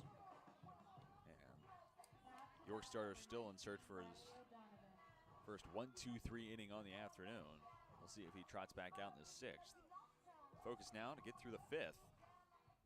As O'Donovan back to the plate. 0 for 2, 2 strikeouts, 1 swing and 1 looking. First pitch, O'Donovan chases it downstairs. Ball's behind 0-1.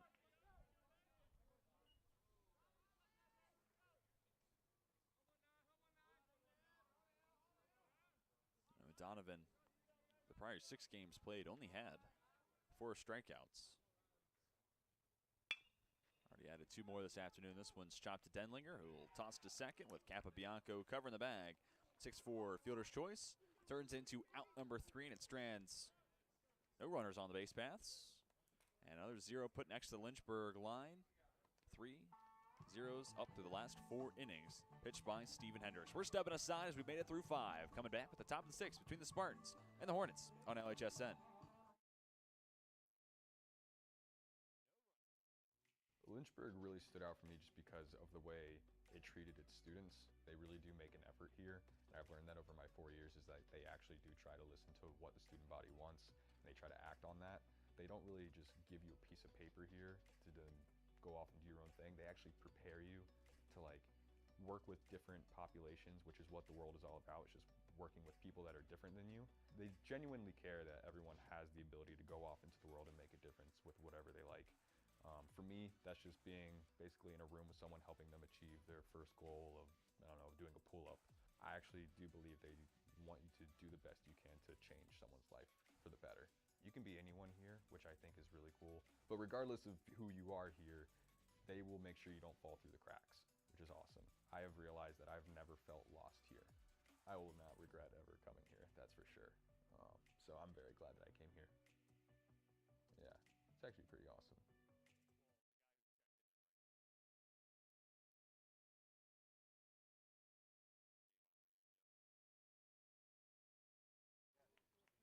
Top of the 6th inning, we'll start with a new hitter stepping to the plate. It's Davon Reed. So I'll take over in right field.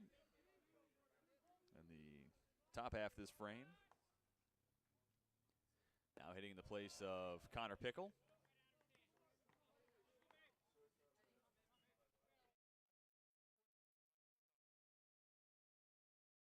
One no count to start to Reed. Puts this one in play and through into right field. In his first at-bat of the day, Reed picks up the base knock, hit number 9 for the Spartans. Now to bat, number 12, Brian Jackson. And it's still Brandon Pond out on the mound. Base knock from pitch number 84. Tossed by the righty. So with Reed on at first.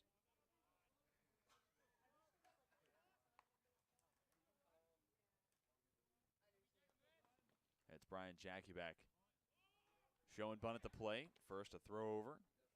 It's a sizable lead over at first for Reed. Today becomes his first game played of the 2022 season, so obviously without a stolen base attempt. Jackieback sends this one foul behind home plate.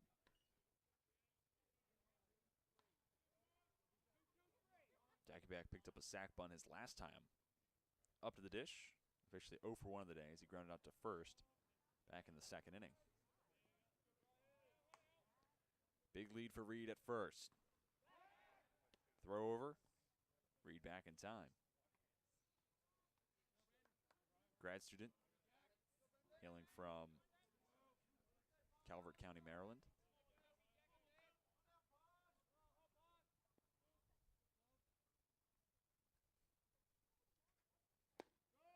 Breaking ball, and a pretty one at that from Pond. Located on the outside corner to make it 0-2 against Jackieback. This essentially takes away the bunt play. We'll see strikeout opportunity if Reed wants to take off. Reed actually no collegiate stolen bases. At least in his time with York College. 0-2 off the outside corner.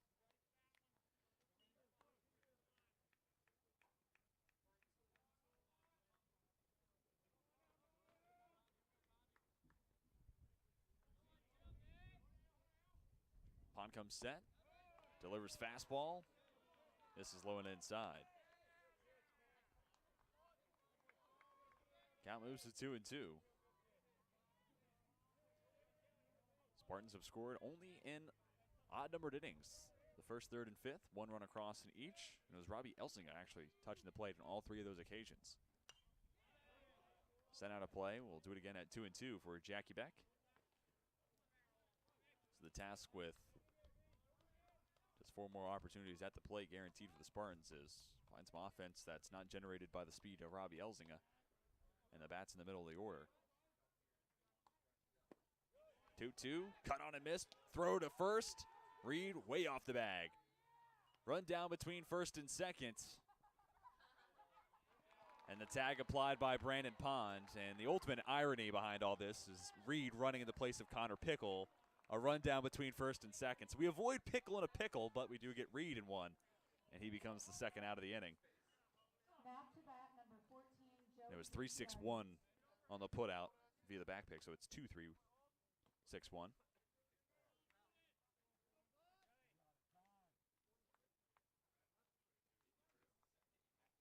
I'll have a break in the action as Associate Head Coach Travis Beasley is going to head out to the mound. And he's going to grab the baseball from Brandon Pond. So a pitching change on the way for the Hornets. We'll step aside and come back and tell you about the new arm for Lynchburg.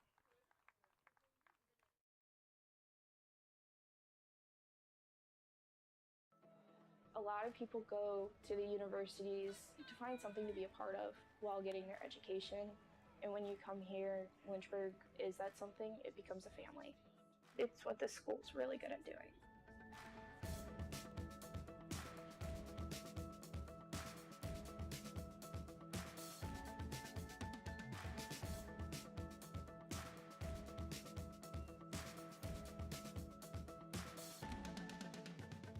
The biggest thing that I've taken from Westover is probably my interactions with faculty.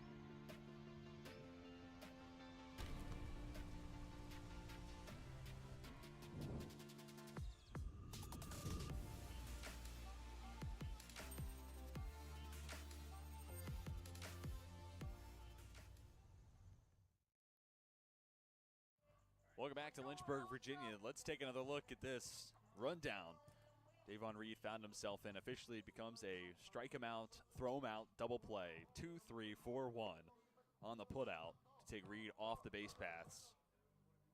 Never hurts to get some help from your defense. Also, we have a pitching change as it's Angel Collazo coming out of the pen, sets up a left-on-left opportunity with 2 down in the 6th. This might be a spot where Collazo is only being used in a left-on-left situation.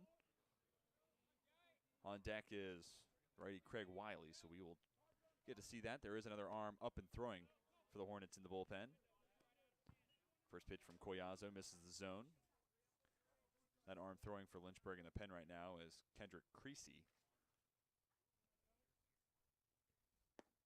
Slider breaks off the outside corner.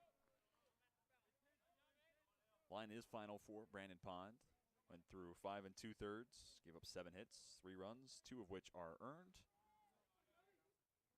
Picked up 3 strikeouts to 2 walks.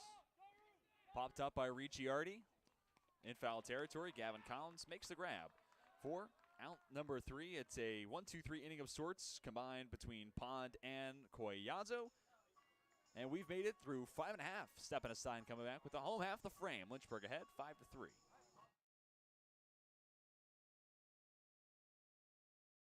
The biggest thing that I've taken from Westover is probably my interactions with faculty. I started working with Dr. Fryer. He's always available for help, and he makes sure that I get to do the experiments and not just be there while he does them.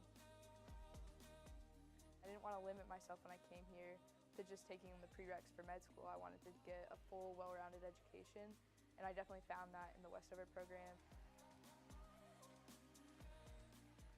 It's given me the opportunity to keep playing soccer at a competitive level, but also it's given me the ability to be a student and to pursue other activities such as EMS.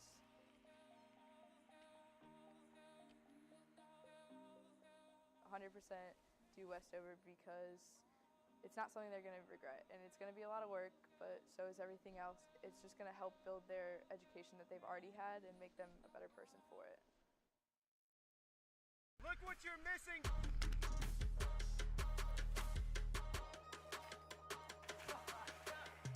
It really don't matter to me, I'm just happy to be here, I might go crazy.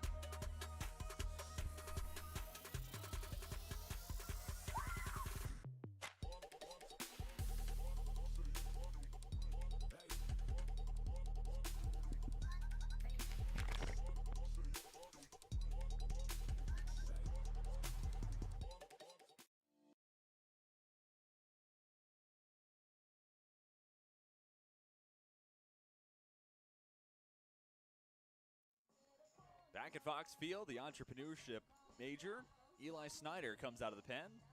Freshman from Pennsylvania. Picks up his first collegiate pitching appearance. So congratulations in order for Eli Snyder. Those who might be watching it as family. That also means it's the end of the day for Steven Hendricks after traveling through 5 innings, giving up 4 hits, 5 runs, 4 of which are earned, 5 walks to 4 strikeouts, and that really beckons back to a conversation we had back in the second. We were talking about that strikeout to walk ratio. It's pretty much 1-to-1 for York entering today's play, and a little bit below 1 today for Hendricks. 5 walks to the 4 Ks. And with those 5 walks plus the 4 hits for Lynchburg, that equals the total of 9 base knocks for the Spartans. And those free passes have certainly played a big difference in today's contest. And you can go back to the first inning. It's a walk given up to Cam Lane. That sets up a 2-run home run for Garrett Jackson. Then Gavin Collins hit by a pitch. He later scores on a base knock from P.J. Alvena as part of that 4-run bottom of the first for the Hornets.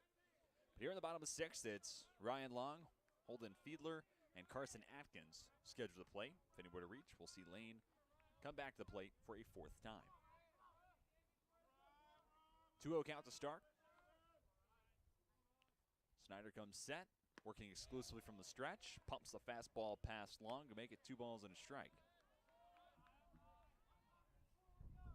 Lynchburg looking to hold on, could use some runs of insurance to make it a little easier the rest of the way.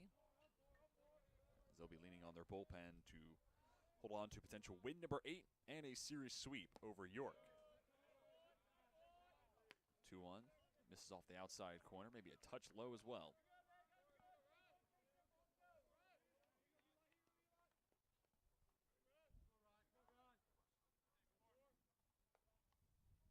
The 3-1 offering. Letter high, cut on a miss once more by Ryan Long. That's where both strikes have been in this AB. See if Snyder goes back that same pitch in the same spot, or if he's dialing up something else in the full count. Spartans defense plays straight away against the Hornets shortstop. Payoff pitch. This is outside. Long draws the leadoff walk, which has been a commonality we've seen. Lynchburg had the leadoff man on in innings 1 through 3, all via base on balls. Then in the 4th, it was a runner reaching via an error. Then for the first time all day, Gavin Collins was retired as the leadoff man in the 5th.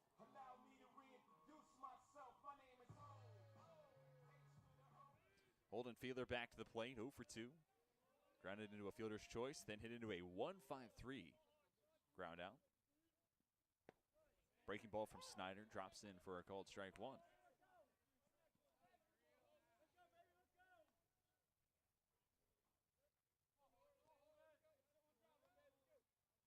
Over the course of the weekend, York has had to use a variety of arms out of the pen. After the starter yesterday for York College, it was 2 arms going to the pen, Ethan Kennedy and Josh Mann. This is pitch. This is low and outside. Count to 1-1. Then going back to Friday after the starter Zach Reed traveled through 5. There's 3 more arms used. Dawson Reitnauer, Joey DeQuillo, and Ryan Kulik.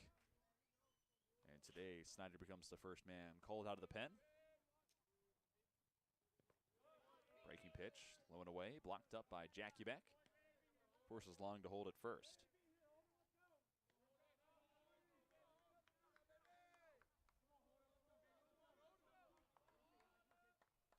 Long over at first. 1 for 2 stolen base chances.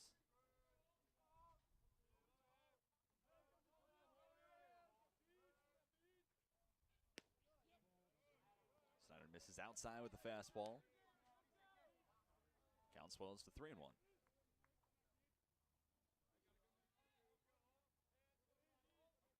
Fielder a pitch away from reaching for the first time this afternoon. On deck is Carson Atkins.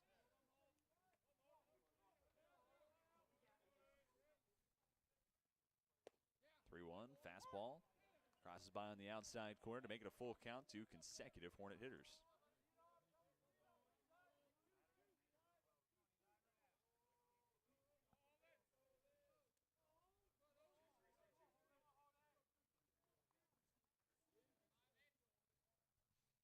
Payoff pitch.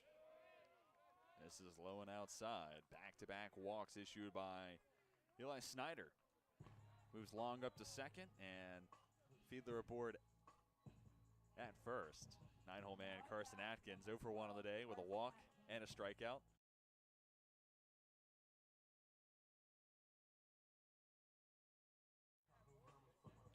Atkins now with a chance to come through with his first hit of the day, but first a conference out on the bump. And talking to his reliever, this is assistant coach Dave Snyder trying to settle down Eli Snyder.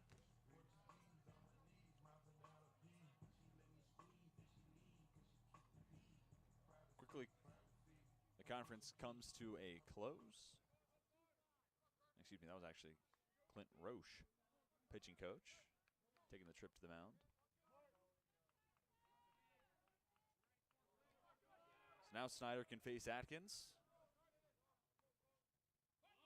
Atkins shows bunt, pulls back against the slider, and it's a cold strike 1. Jack Berry came charging in front of the first base bag. Staying pat over at third was Craig Wiley. That forces Snyder on the bump to cover everything on the third base side. We'll see if that changes if Atkins shows bunts once more.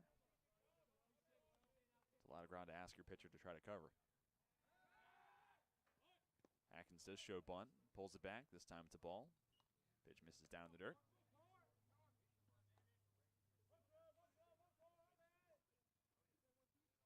Five runs on just 4 hits for the Hornets. 2 errors in the field. Meanwhile, for York, 3 runs across through 9 hits and 1 error for the Spartans. 1-1, Atkins pulls the bunt back. Pitch misses low and in. Make it 2-1. After Atkins, top of the order for Lynchburg. The Hornets have only scored in 2 innings, 4 across in the first, then 1 more in the fourth.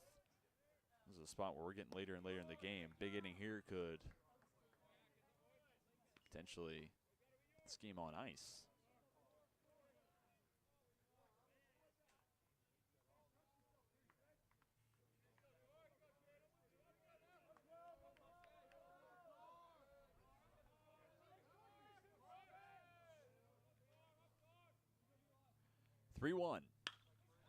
Hit hard, up the left field line, and fair.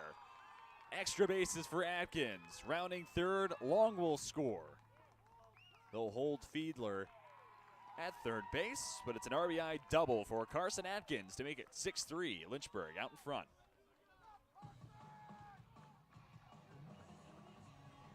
Now to bat, number 34. 2 Ducks in scoring position for the Hornets. The opportunity is still ajar.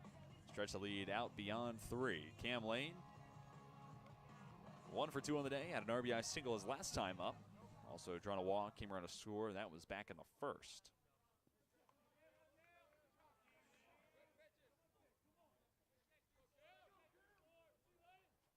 Lane, a senior from Manassas, Virginia. Takes the first pitch, breaking ball, in for a strike.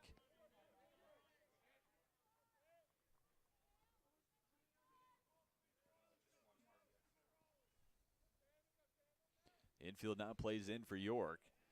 A spot here where got to minimize the damage. Got to hold it at a run here in the bottom of the 6th. Try to keep your chances alive as this game gets further and further along. Close miss for Snyder, but a miss nonetheless.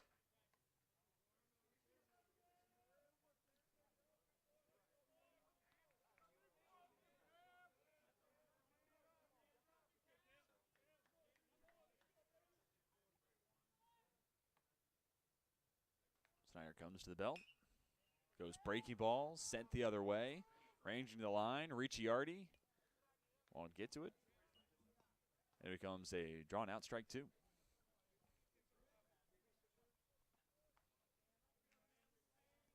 The RBI last time up for Lane. This is 9th on the season. Chance to reach double digits now. Speaking of double-digit RBI totals, Atkins with the RBI double now has his 10th on the season.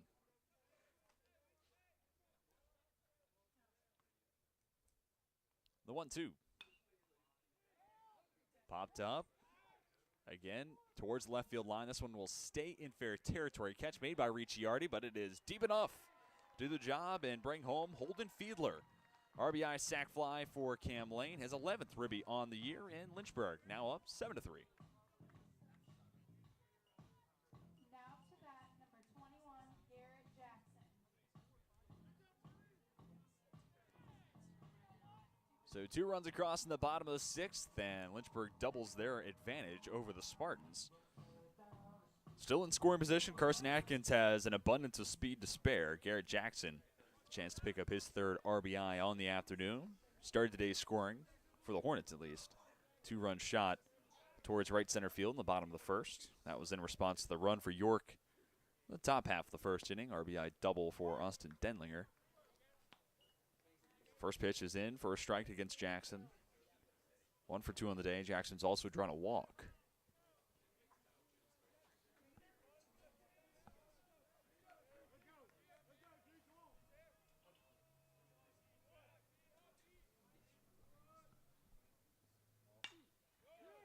Jackson drives it the other way and through to right field. Reed, Fields firing, the throw cut off. Scoring on the play is Carson Atkins, RBI base stock for Garrett Jackson. His 3rd RBI on the afternoon, 10th on the season. Lynchburg now up 8-3. Now to bat, number 15, Gavin Collins.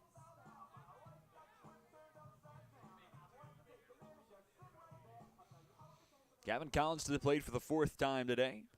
0 for 2, also been hit by a pitch and came around to score.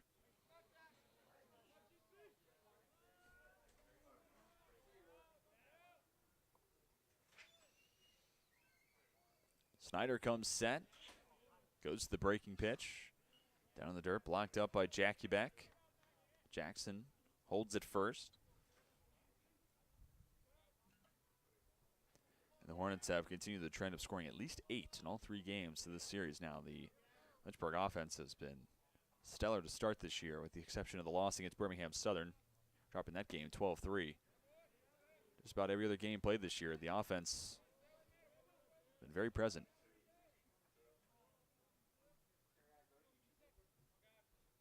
2-0 count for Collins.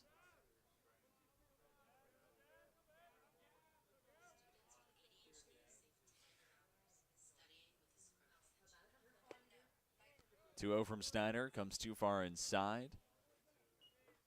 Out 3 balls and no strikes.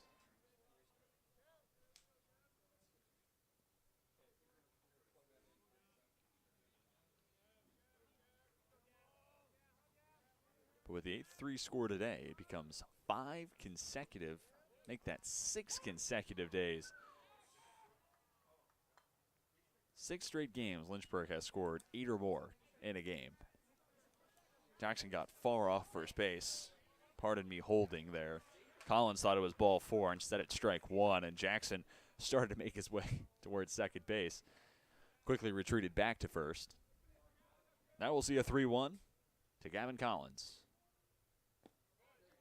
Fastball from Snyder, down in the dirt, and ball 4 will move Jackson into scoring position at second base, and this becomes the 3rd walk of the inning given up by Eli Snyder.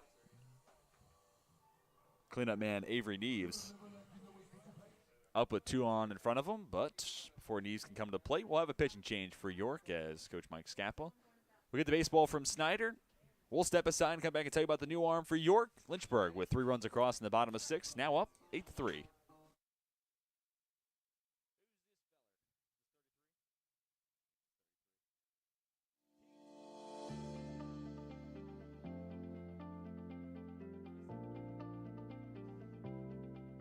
I would definitely say to reach out.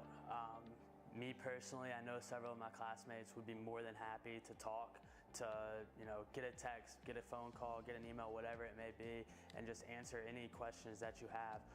The faculty here, they're great, but of course coming in, sometimes it's better to hear it from a student than from a future professor. So reach out. Nobody is afraid or unwilling to help. I would have loved to have someone to reach out to, and now that we're here, we are those people that they can reach out to. So feel free, ask questions. We're here to help you go through what we've just been through.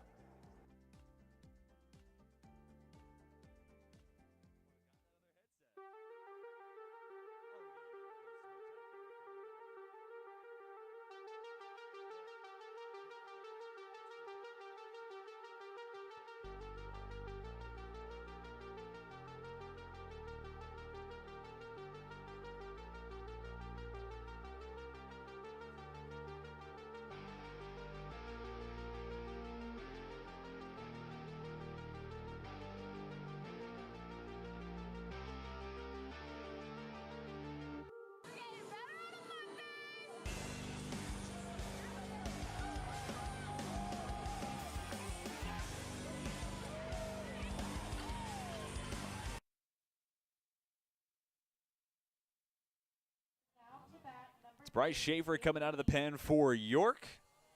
Tall right-handed arm comes on in relief for Eli Snyder, who was only able to go through 1/3 of an inning. Gave up 2 hits. As it stands right now, 3 earned runs, but he is responsible for both runners on the base paths.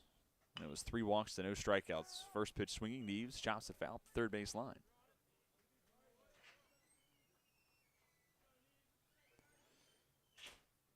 So Schaefer coming out of the pen, also on the roster as a first baseman, freshman from Waynesboro, Pennsylvania, 6'2", 195 pounds.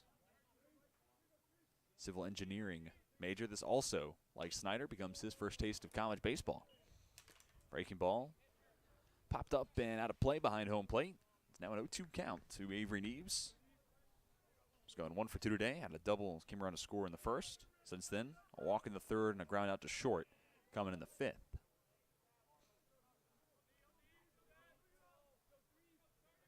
The 0-2. Sent towards shallow center field. A lot of ground to cover for Elzinga. He's up to the task. And Avery Neves goes down for out number 2.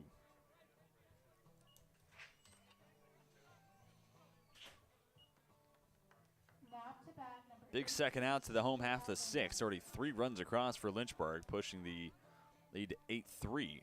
Hornets out and ahead of the Spartans. PJ Alvenos becomes the 8th hitter to step to the plate this inning. Lynchburg sent 8 to the dish in the first. So this marks a high water point for the Lynchburg offense in regards to hitters that get a chance in a single inning.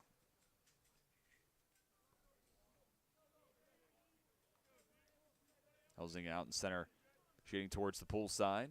Right center field for Alvenos. Second baseman Joe Capabianco doing the same. Just behind the runner at second is shortstop Austin Denlinger.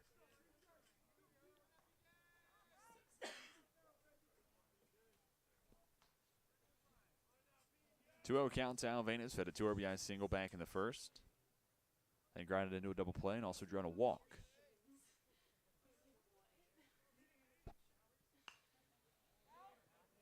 And sent out of play, third base side. Couple of arms up and throwing for Lynchburg in the bullpen right now. Saw Kendrick Creasy up and throwing a moment ago. Now joined by Tommy Preston, as well as number 25, Josh Jorman. It's a 2-1 cut on and miss. 2-2 the count to Alvenos. We'll see if we see either one of those southpaws once we reach inning number 7.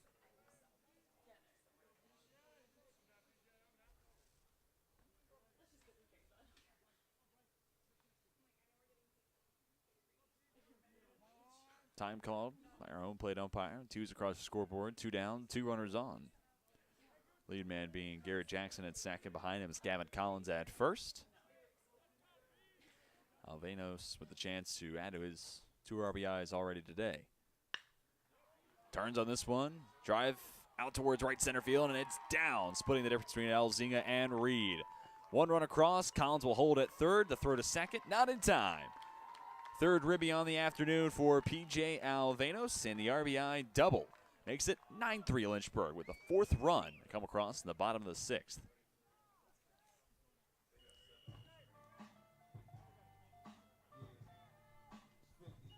Now to bat, number 50, Avery Combs.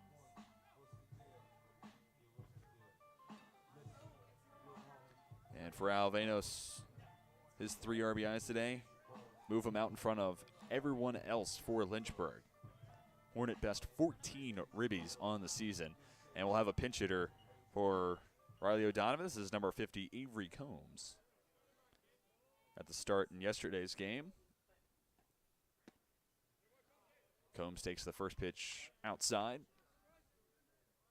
And in yesterday's game, as the DH, Combs went 0 for 4. He did have an RBI in the 8-6 win for the Hornets.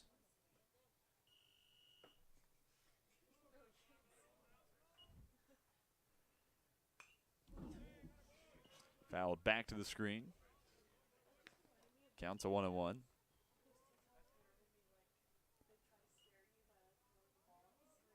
It's now a 6-run advantage for the Hornets after 4 across in the bottom of the 6th. Matching the output from the bottom of the 1st. Breaking ball. Sent towards left. Tracking back. A nice catch made by Craig Wiley in foul territory. Good for out number 3, but 9 come to the plate for Lynchburg.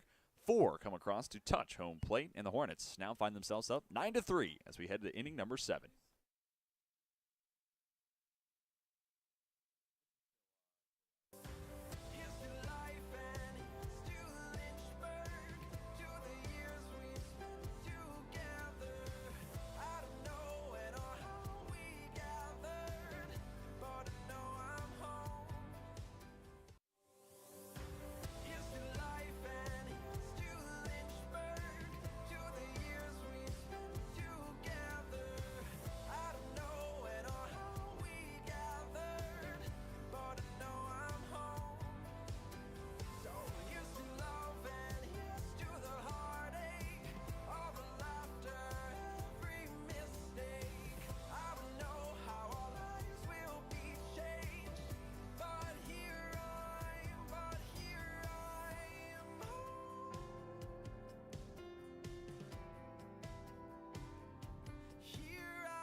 Top of the 7th inning, 9-1-2 scheduled to the dish. Craig Wiley to lead things off for the Spartans, followed by Robbie Elzinga, then Austin Denlinger. As the Spartans now find themselves down by 6 after 4 touch home plate in the bottom of the 6th. Angel Collazo back out for her first full inning of action. He got the final out in the top of the 6th inning, retiring Joey Ricciardi with a pop out to third. Wiley at the plate, 0 for 2 with a pair of ground balls back to the mound against the starter Brandon Pond. He made it through 5 2/3 and currently in line for the win.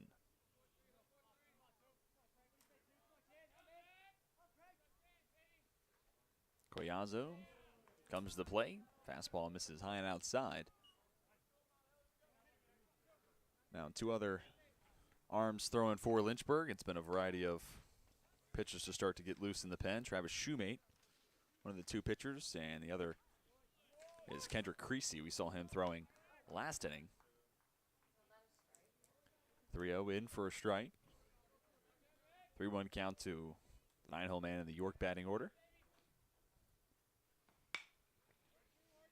Fastball sent to short, long, fields and fires. Tossed to first in time for out number 1. Wiley now 0 for 3. Lineup card turns over, and Robbie Elzinga has been the lone man in the order that's caused a lot of issues for the Hornets pitching staff today. 3 for 3. 3 singles, 3 runs scored. And truthfully, if you look at 1 through 5 in this order, that's where a lot of the successes come from. Spartans' offense production so far today. You look at the bottom 4, 6 through 9, even including Devon Reed, who had the pinch hit single in the place of Connor Pickle. That's the only hit through those 4. Make it 5 players if you include Reed in that mix. 1-0, high and inside. 2 balls, no strikes to Elzinga.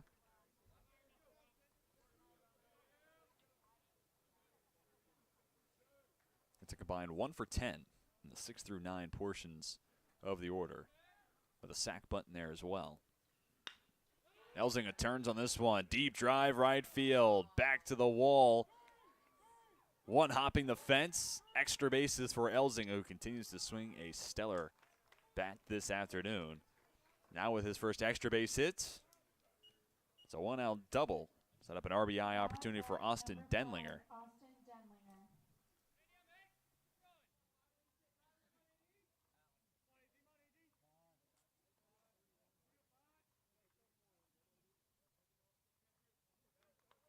And it looks like Lynchburg has made a change in the field.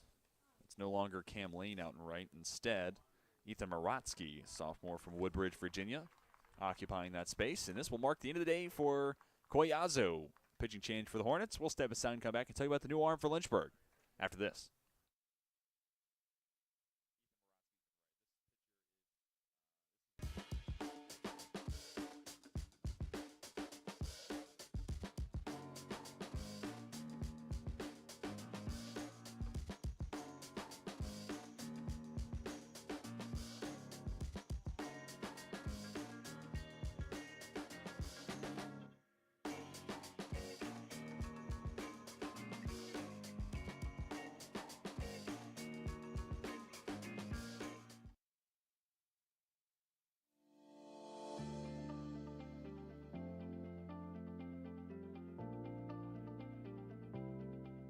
I would definitely say to reach out.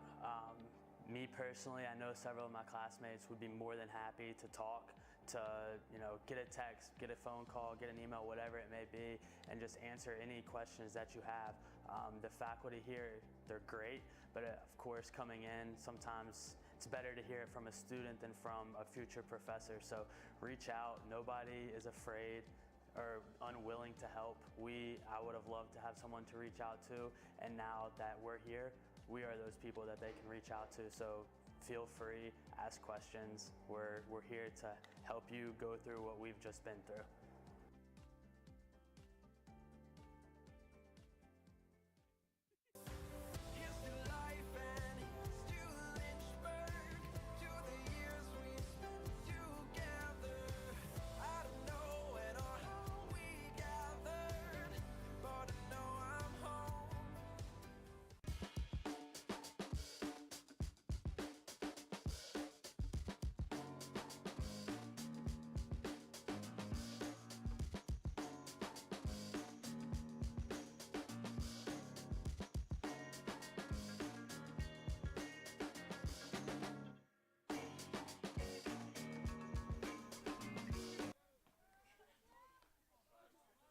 Kendrick Creasy comes out of the pen for Lynchburg.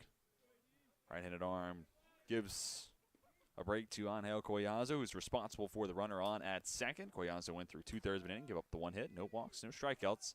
We'll see if he has charged the earned run in the form Robbie Elzinga has already touched home plate all 3 times today for the Spartans. First pitch breaking ball to Austin Denlinger, down and outside. Creasy, this becomes His 5th appearance on the season, 1-0 record. Gone through 3 frames prior. ERA only had 0, 18 strikeouts per 9. I'd say that's pretty darn good. Pitch on the outer half. Slapped foul, first base side.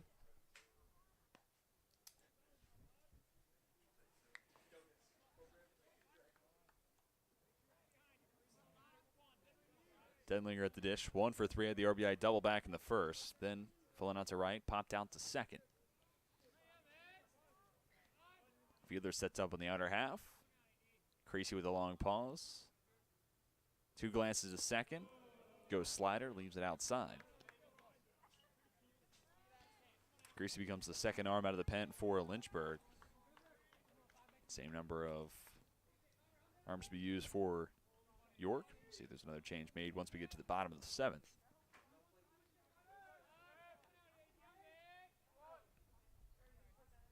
Two 1. Down below the knees. Hitter's count, 3 balls, 1 strike. To the ever-dangerous Austin Denlinger. On deck is Jack Berry. And after surrendering 4 runs in the 6th, a big top of the 7th would do wonders for the Spartans to try to work their way back into this one. Wind still blowing hard out towards right center field.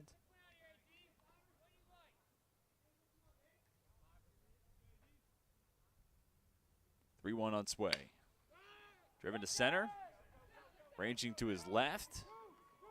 It'll land down in front of Carson Atkins. Elzinga comes around to score, trading places with him as Austin Denlinger with his 2nd RBI double on the afternoon. That makes it 9-4. Lynchburg still out in front, but the Spartans get a run across on the board, and the trend continues. Spartans have 1 run across in every odd-numbered inning. Now looking for their first multi-run frame. Trip out to the mound for associate head coach Travis Beasley. Works with the pitchers, and now trying to, or presumably going to settle down Creasy. Instead, another pitching change made for Lynchburg. We will step aside and come back and tell you about the new arm for the Hornets after this.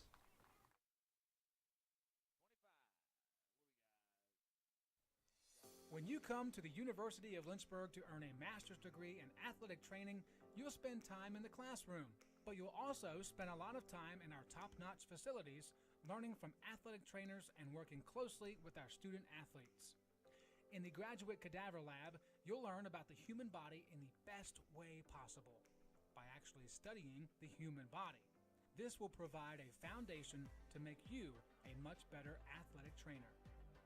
In the athletic training laboratory, you'll get hands-on experience, practicing your skills, applying concepts from the classroom, and working with faculty on research projects. It's also where our hydrotherapy facilities are. This space is also used by students for studying and practicing skills outside of class time. In the Sports Medicine Clinic and Turner Gymnasium, you'll work with student athletes from more than 20 NCAA Division III sports teams, helping get them back to practice and into the game as soon as possible. As an athletic training student, you're a big part of the success of our sports teams and the success of the local athletic teams. We see this relationship as a win-win situation. You learn, and that helps us win.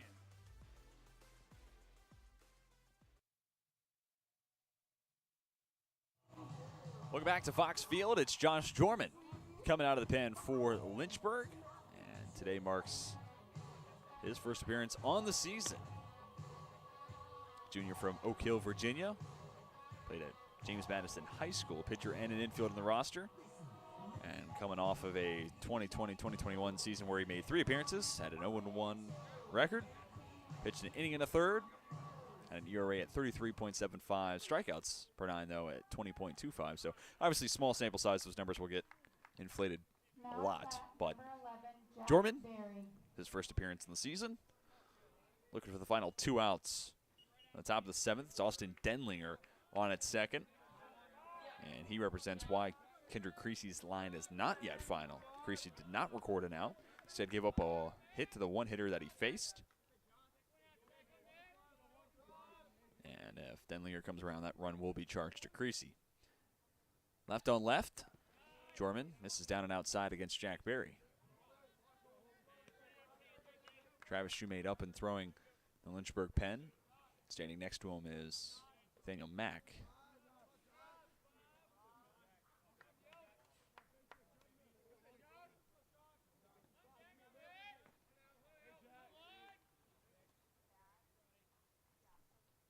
Jordan with the look to second. Breaking ball. Hit the other way, but foul at the left field line. From Barry. First baseman 1 for 2 today. Single came in the third. And for the rest of the day for Barry was a walk in the first and a fly out to left. Coming in inning number 5.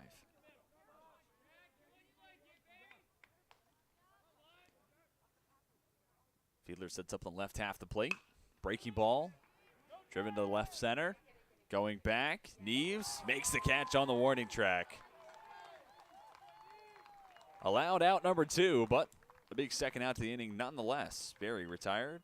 Fly out to left field for the second time today.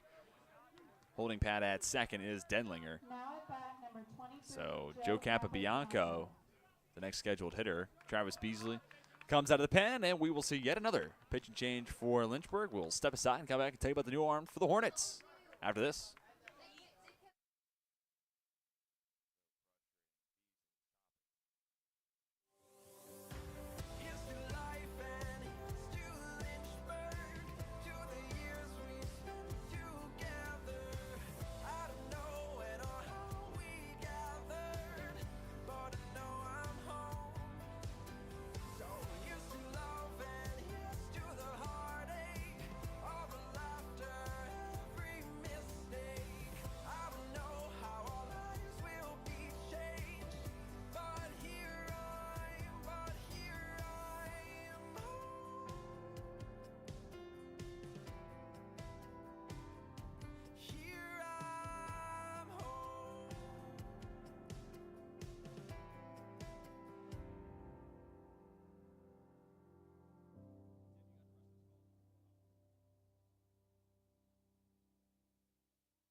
Get small classes, nationally recognized mentoring and advising, and a community that has your back every step of the way at the University of Lynchburg.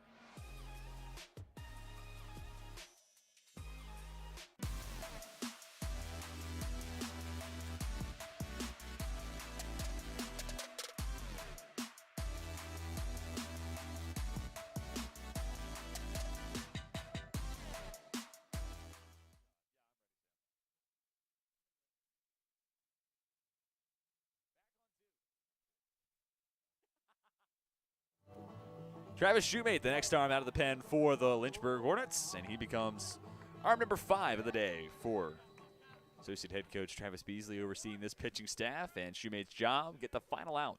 In the top of the 7th, he'll go toe-to-toe with Joe Capabianco. Second baseman gone 1 for 2 today with an RBI single, also trying to walk. It's an RBI spot for Capabianco. That single in the third was an RBI base hit, and it came with 2 outs in the inning. Capabianco can do more of the same. Shoemate set at the belt. First pitch of his afternoon, up and inside.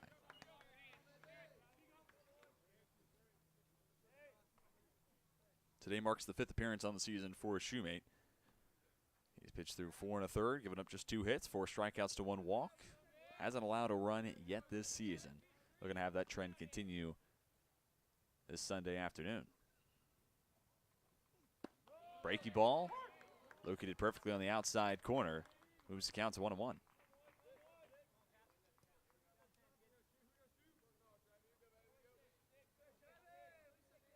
Near the bag at second is PJ Alvenos. Denlinger has plenty of speed, plus 2 outs in the inning. He's running on contact. Fastball on the inside corner. Shoemate gets a called strike 2. Now a single pitch away from getting through the inning, holding the damage at 1 run across, which has been the theme today for the Spartans. 1 run in odd numbered evens, or excuse me, odd number innings. Odd number evens is not a thing. Really unfortunate when you're paid to talk. You have a hard time doing that. 1-2 rolled foul at the third base line. Let's do it one more time at 1 ball, 2 strikes to Capabianco. Capabianco rages. Brendan Martin is the next scheduled hitter. And York down to their final 7 outs. It's going to take more than one run across to eat into this deficit and keep their hopes alive. Trying to avoid the sweep against Lynchburg. Set back to the mound, shoemate. Fields tosses to first. And Capabianco retired for out number 3. Denlinger stranded at second, but York shortstop drove home a run to make it 9-4 with an RBI double. We'll step aside and come back with the home half of the 7th. Fox Field.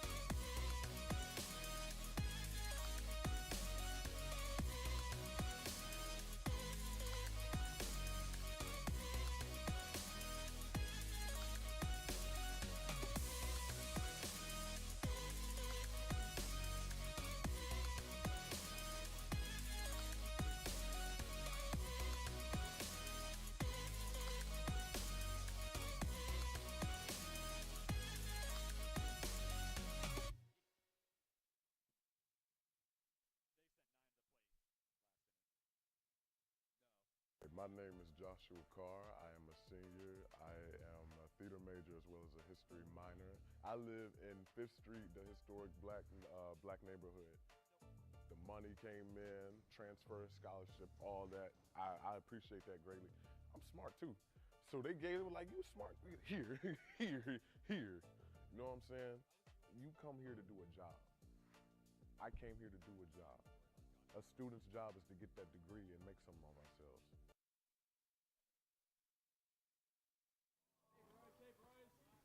Ryan Long leads off for the second consecutive inning. After that, it's Holden Fiedler, then Carson Atkins scheduled for the dish.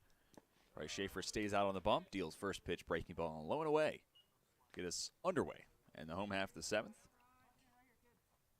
So far in the afternoon, Long gone 0 for 2. Most recently drew a walk, came around to score the first of 4 runs. Played it in the home half of the 6th.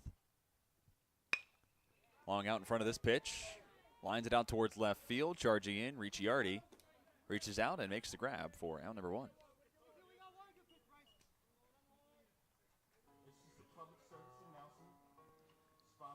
Now you look at this game, and specifically from the point of view of Spartans fan or just York looking back at this game in retrospect, 4 runs in the bottom of the 1st and 4 across in the bottom of the 6th. If you avoid those 2 quote-unquote big innings, this is a 4-1 game in your favor. And again, early season, you're trying to learn from things that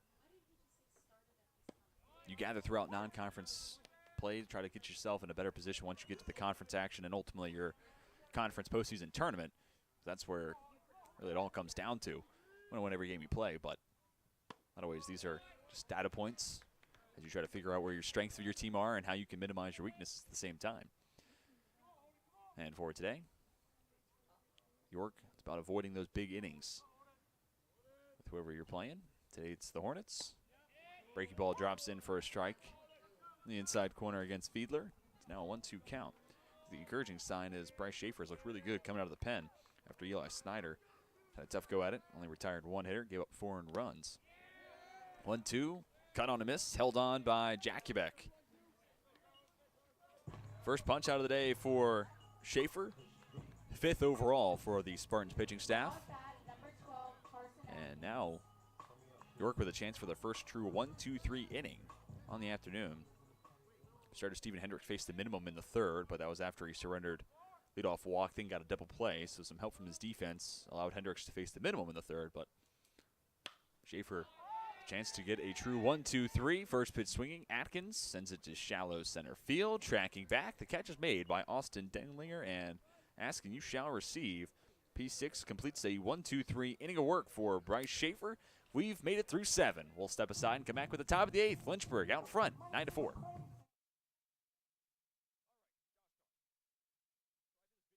Be ready for anything, okay? Come on, let's go together. Together, let's go. Come on. Let's go, keep going.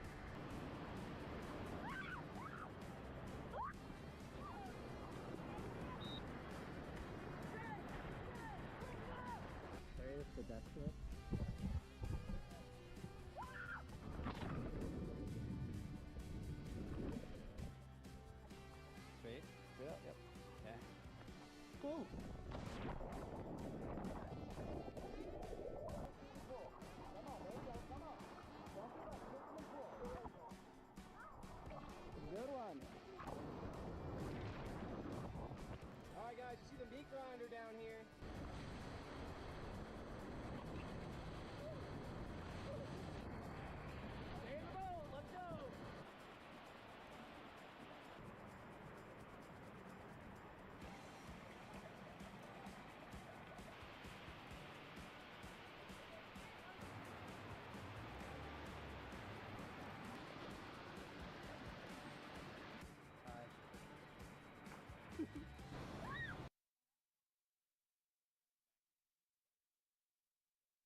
Welcome back to Fox Field. We've reached the top of the 8th inning, and Kendrick Creasy stays out on the bump, or excuse me, Travis Shoemate, wrong right-handed arm to be called out of the pen by the Hornets.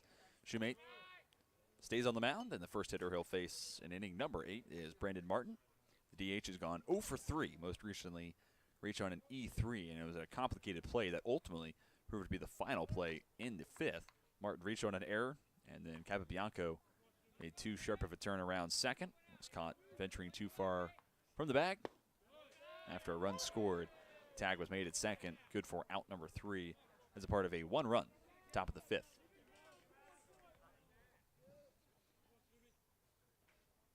The Spartans trailing by 5. They need runs. They need them quick. Down to their final 6 outs.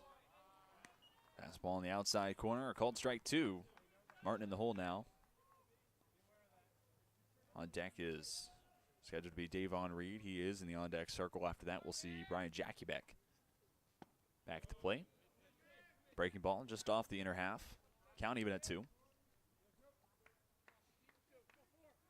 Lynchburg looking to hold on and collect win number 8 in a row.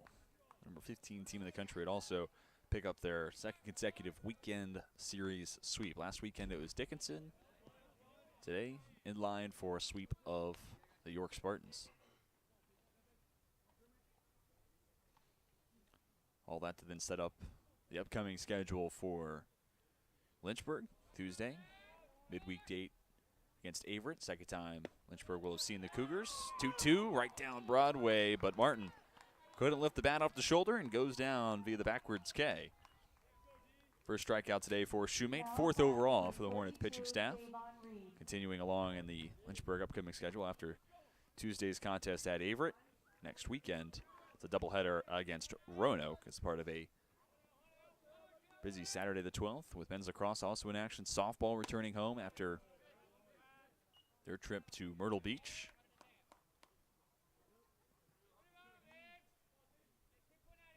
Davon Reed reached via single to right field in his first at-bat. First time seeing Shoemate. Driven to center and down for a base knock. Davon Reed, the grad student. Now 2 for 2 with a pair of singles. Now at bat, number 12, Brian Jackiebeck.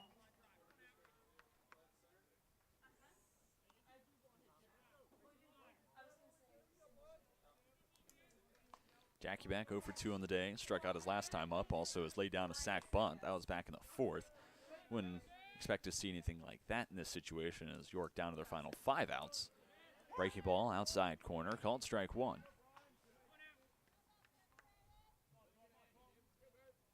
Reed, just like when he reached in the 6th, large lead off the bag at first. Didn't take off last time on the base paths. Not running here. Shoemate leaves the breaking ball up and out of the zone.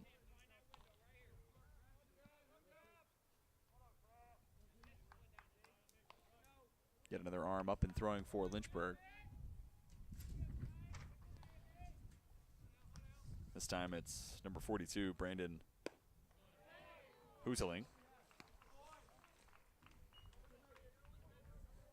Pitchers count 1-2. Jackiebeck still looking to reach for the first time today. Behind on the fastball against Shoemate. See if we see another heater from the right hand. The Hornet reliever. Fiedler sets up on the outside corner. Instead, it's a slider. Slicing foul, first base side.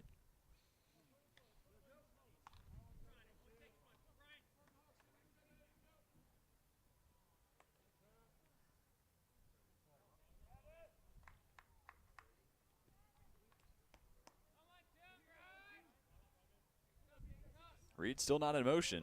1-2, low and away. Count even at 2-2.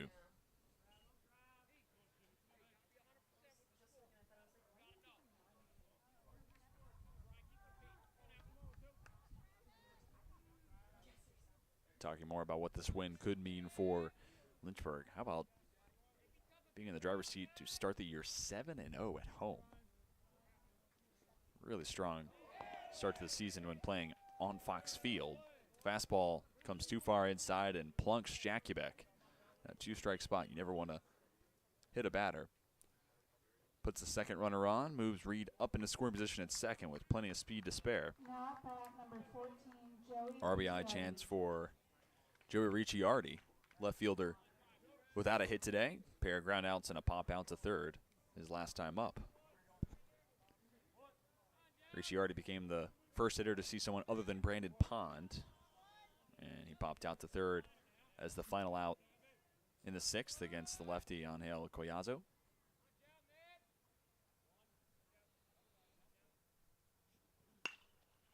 Ricciardi sends it to the shortstop long, but instead finds the field umpire. And that means Ricciardi is aboard at first. Umpire interference. And the other two runners move up 90 feet. Sometimes it pays to be lucky rather than good. Certainly a fortunate hop there for York. And it makes the job a little bit more challenging for York. Pinch hitter coming to the plate for the Spartans. This is in the place of Craig Wiley. Step into the right-handed batter's box is Andrew Santarpia. So Santarpia gets his first look at the dish today. Now at bat, number 3, Andrew Santarpia.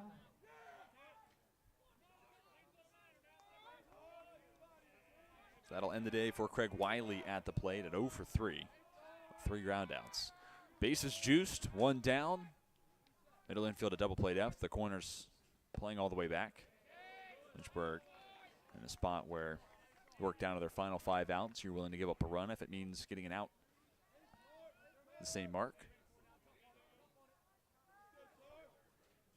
See Lucas Jones out of the third base dugout for Lynchburg.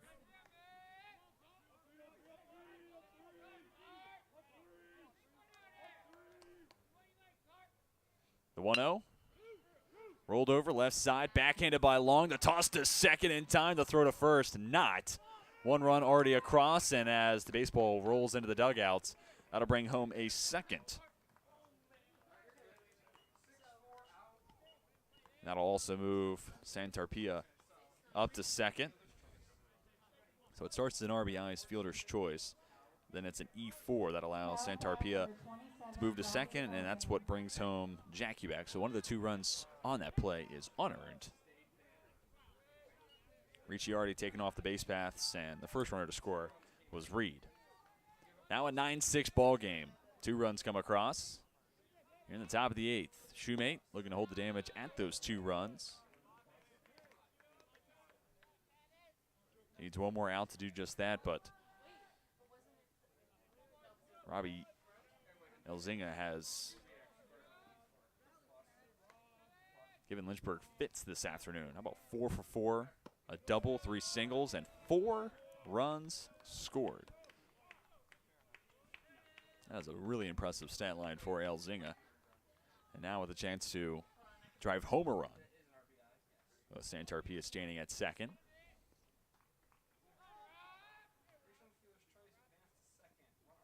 1-0 on the outside corner to even the count at 1-1.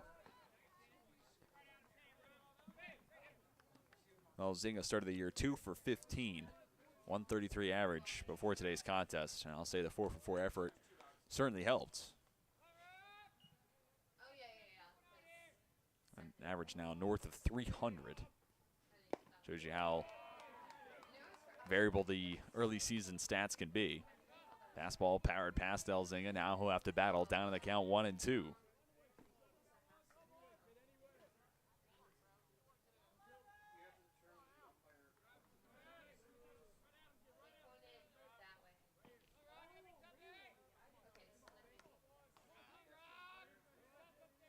The 1-2.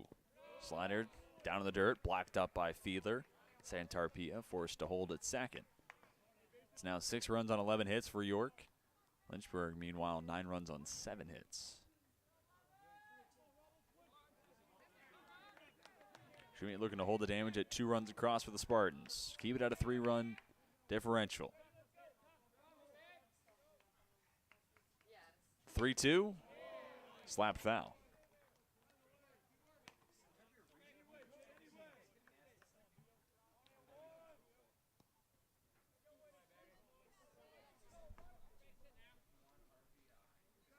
do it again at 3-2.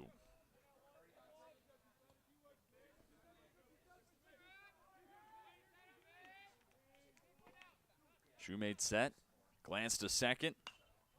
Comes in on the hands of Elzinga, who fights it off. Nice battle between these two. And this type of at-bat, this type of a moment, carries so much weight to it.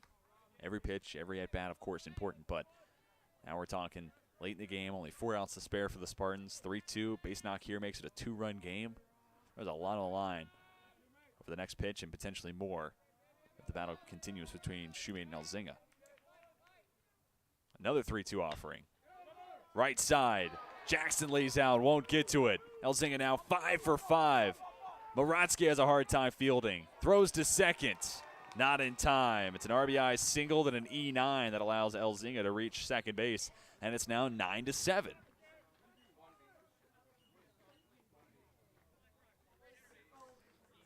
Santarpia scores on the play. And with 3 runs across in the top of the 8th. Don't look now, but York has certainly made this a game. And the opportunity is still ajar. Elzinga has scored 4 times already. We know he's got plenty of speed. He's standing in scoring position at second, and Austin Denlinger has a pair of RBI doubles on the day. And now up and throwing in the pen for Lynchburg is Wes Arrington. Tall righty, might be called on if Shoemate is unable to retire. Denlinger. Lynchburg might also bring on a lefty specialist as Jack Berry is the hitter on deck. They've done a good job keeping him quiet, especially with runners on in front of him. Last 2 times up for Berry. Here the focus is on Denlinger. 2 for 4 today, 2 RBIs. 0-1, breaking ball, just misses off the inside corner. Shoemate up and over 30 pitches now. And the runs surrendered this inning by Shoemate, and including, or correction, all 3 this inning go against Shoemate, and they mark the first runs that he surrendered all year long. Slow roller, back up the middle, long, has it slip under his glove. Rounding third, scoring is Elzinga for the 5th time today. And the fielding errors coming back to haunt Lynchburg. E6 responsible for bringing Elzinga around, and Denlinger aboard at first. 2nd error of the inning, 4th on the day for Lynchburg.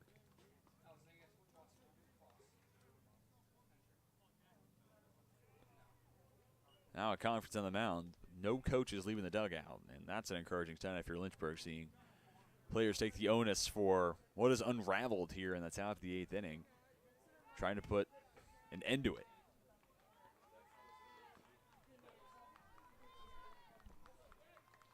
The errors for Lynchburg started in the 4th, then 1 more in the 5th, and then, as I mentioned, 2 so far here in the 8th. 1 given to P.J. Alvanos, and then that one to his middle infield partner, Ryan Long. 9-8. The Spartans have the go-ahead run at the plate. Shoemate will stay out and take on Berry.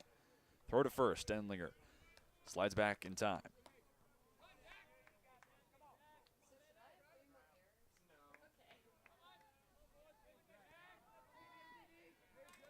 And also up and throwing for Lynchburg in the pen, Grayson Thurman. We have a lemur sighting at Fox Field. Big cut from Berry, comes up empty. And in yesterday's win, Thurman picked up his 4th save of the season. Did it in 6-out variety. Had 5 strikeouts along the way.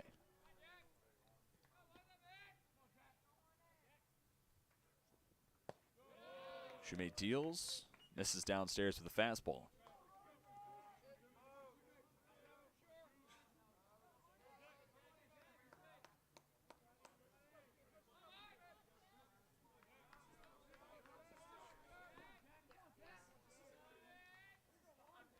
Good size lead off the bag at first for Denlinger. Long look in for Shoemate. Locates on the outside corner with the heater to make it 1-2. Jack Berry today 1 for 3, also drawn a walk, but his last 2 times up, flown out to left field. That came in the 5th and the 7th.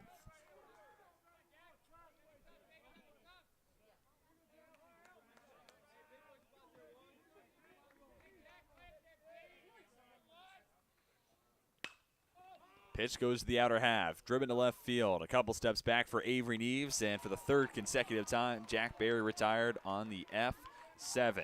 Denlinger left on board, but 8 come to the plate, 4 come across to score to make it a 9-8 ball game. We'll step aside and come back with the home half of the 8th inning. The Hornets looking for runs of insurance.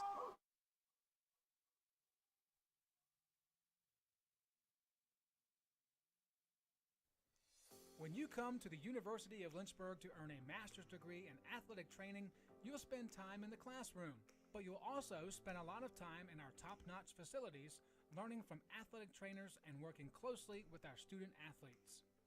In the Graduate Cadaver Lab, you'll learn about the human body in the best way possible, by actually studying the human body. This will provide a foundation to make you a much better athletic trainer. In the athletic training laboratory, you'll get hands-on experience, practicing your skills, applying concepts from the classroom, and working with faculty on research projects. It's also where our hydrotherapy facilities are. This space is also used by students for studying and practicing skills outside of class time. In the Sports Medicine Clinic and Turner Gymnasium, you'll work with student athletes from more than 20 NCAA Division III sports teams, helping get them back to practice and into the game as soon as possible. As an athletic training student, you're a big part of the success of our sports teams and the success of the local athletic teams. We see this relationship as a win-win situation. You learn, and that helps us win. Bryce Schaefer stays on the mound for York, and he'll face Ethan Morotsky, getting his first at-bat of the day, taking the first pitch fastball on the outer black. We're called strike one after Morotsky hitting the place of Cam Lane comes Garrett Jackson, Gavin Collins. If any reaches, cleanup man Avery Neves will step to the dish. 0-1 breaking ball. Morotsky sends it deep out towards left field. Now ranging over into foul territory. Jack Ricciardi with a nice grab just in front of the tarp, up the left field line, and Morotsky retired for out number 1. Momentum seemingly all in favor of York now after plating 5 runs between innings number 7 and 8, 4 of which come across in the top half of this inning. It feels like this is a spot where Lynchburg needs an answer, got to reclaim some of that momentum, and fortunately enough for the Hornets, do have the top of the lineup coming to the plate. Now it's Jackson with 3 RBIs today, all told 2 for 3 showing for the first baseman. Takes the breaking ball in the inside corner. Schaefer's really embraced that backwards approach. Not afraid to use breaking balls early in counts. That certainly worked out. He's only surrendered 1 hit of the 7 he's faced. Popped up and out of play, first base side. That lone base not given up by Schaefer was the RBI double from PJ Alvenos at the very end of the 6th. Since then, though, 5 in a row set down in the Hornets lineup. Spanning from Avery Combs in a pinch hit spot to where we are now with Garrett Jackson down on the count 0-2. Taking the pitch down in the dirt. They got 1 ball and 2 strikes.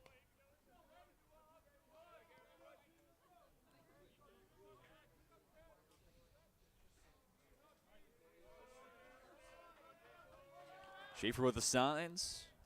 Winds and fires. Breaking ball. Misses off the inside quarter and nearly hits Jackson. Instead, you can see a 2-2 pitch.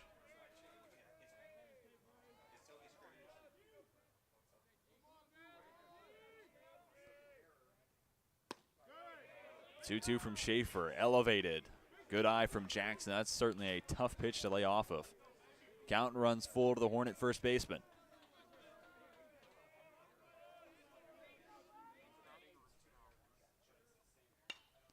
Three-two, fastball, sent foul up the right field line, and it lands in the Spartan bullpen. Lynchburg looking to elevate to 7-0 at home, looking for win number 8 in a row, and looking to improve to 9-3 all the time against York. Also give Lynchburg a series sweep over the Spartans. Jackson underneath this one. Towards the Bermuda Triangle up the right field line. Nice grab made by Joe Capabianco. Ranging all the way out in the right field and retiring Jackson for out number 2.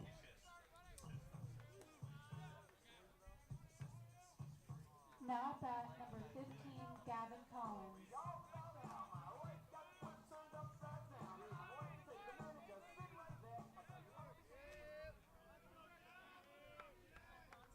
Gavin Collins looks to extend inning number 8. Third baseman without a base knock today. Instead, 0 for 2. Drawn a walk, also been hit by a pitch.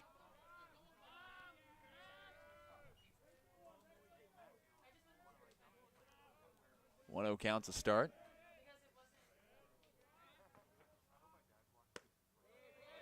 Fastball left up and out of the zone by Schaefer. Hedger's count, 2 balls and no strikes.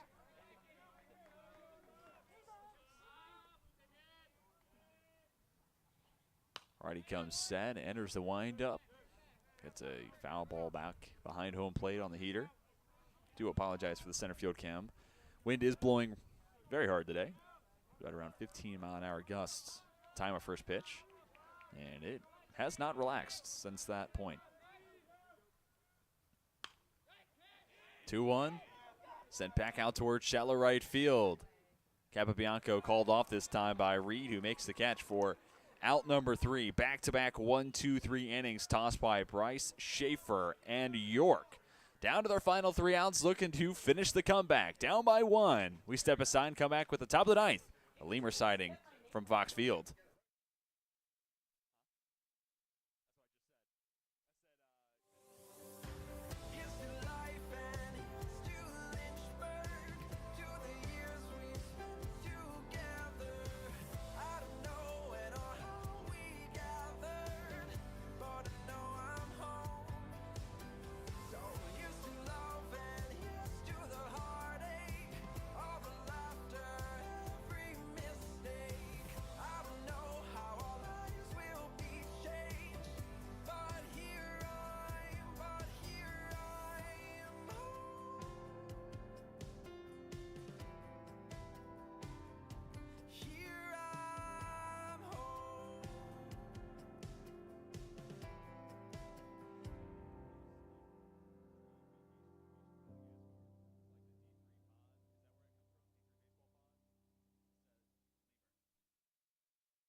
Look what you're missing.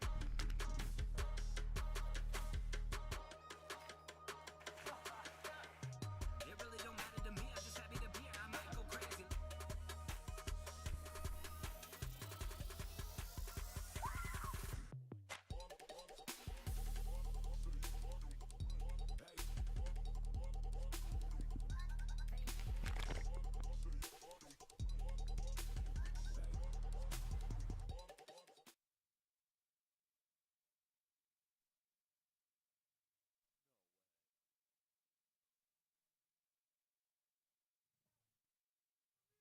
Grayson Thurman comes out of the pen for Lynchburg, looking for save number 5 on the season.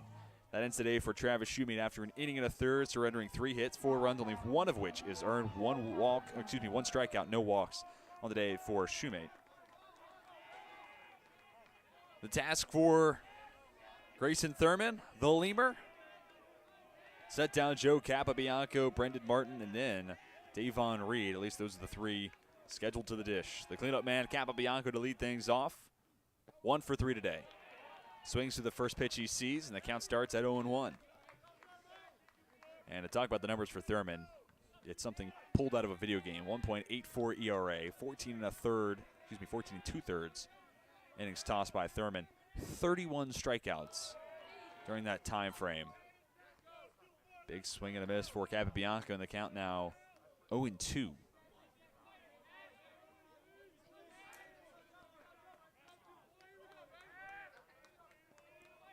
And to talk more about those strikeout numbers, this pitch down to the dirt. They'll say Capabianco went around. This compels my argument that much more as Capabianco becomes the first out to inning number 9. Not including that strikeout, Thurman's strikeout per 9 at 19.64. And that, simply put, is ridiculous.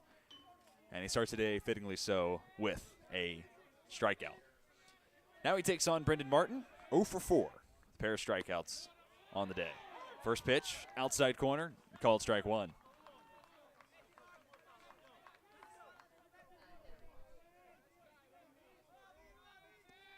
Spartans down to their final 2 outs, final 5 strikes. This pitch downstairs, evens the count of 1-1. Thurman becomes the 6th arm to be used today for the Hornets. And Thurman is able to hold on and give Lynchburg a 9-8 win. The win would go to Brandon Pond, who would elevate to 3-0. And as we said, this would be another save in the books for Grayson Thurman. All told, it would be his 5th on the year. 2-1, fastball, dotted up on the outside corner to even the count at 2-2. 5 runs across for the last 2 innings, 4 touch home plate in the top of the 8th. Great comeback effort for York. Spartans looking to finish the job. In on the hands of Martin, fought off, going foul up the left field line. Do it again at 2-2.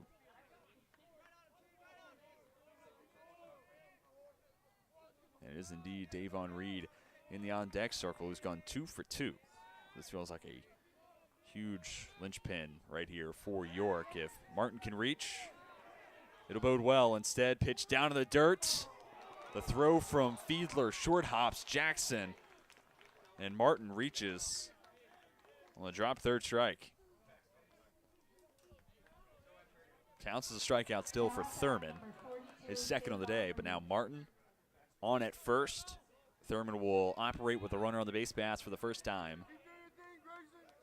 And we'll face Davon Reed, who, as mentioned, 2 for 2 with a pair of singles.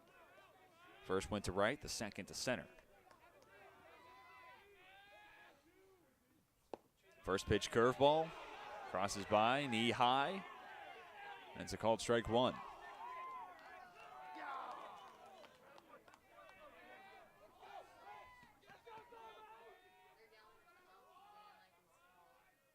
Oh, 1, breaking ball, same spot, same result. Thurman way out in front, 0-2, and that's part of what's made him so unhittable, put it lightly. Throughout the season, not only is the stuff good, and he throws hard, good velocity in the fastball, but just works and finds a way to get ahead in the count. 0-2, curveball, cut on and missed. Strikeout number 3 of the inning.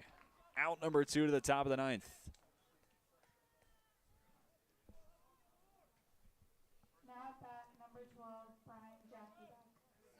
And with York down to their final out, it's Brian Jackiebeck stepping to the plate. The catcher, 0 for 2, ground out, strikeout, also laid down a sac bunt, been hit by a pitch. This pitch downstairs gets away from Fiedler. Wild pitch moves Martin into scoring position at second. So a hit to the outfield for Jackiebeck may well tie this game up 9-0. And this is exactly why having a pitcher like Grayson Thurman, so pivotal in these high leverage spots. You get 27 outs in a game, and they're all equal to one another, but you're in a 1-run game and 2 outs top of the 9th. This one feels that much more impactful. 2-0 the count now to Jackiebeck.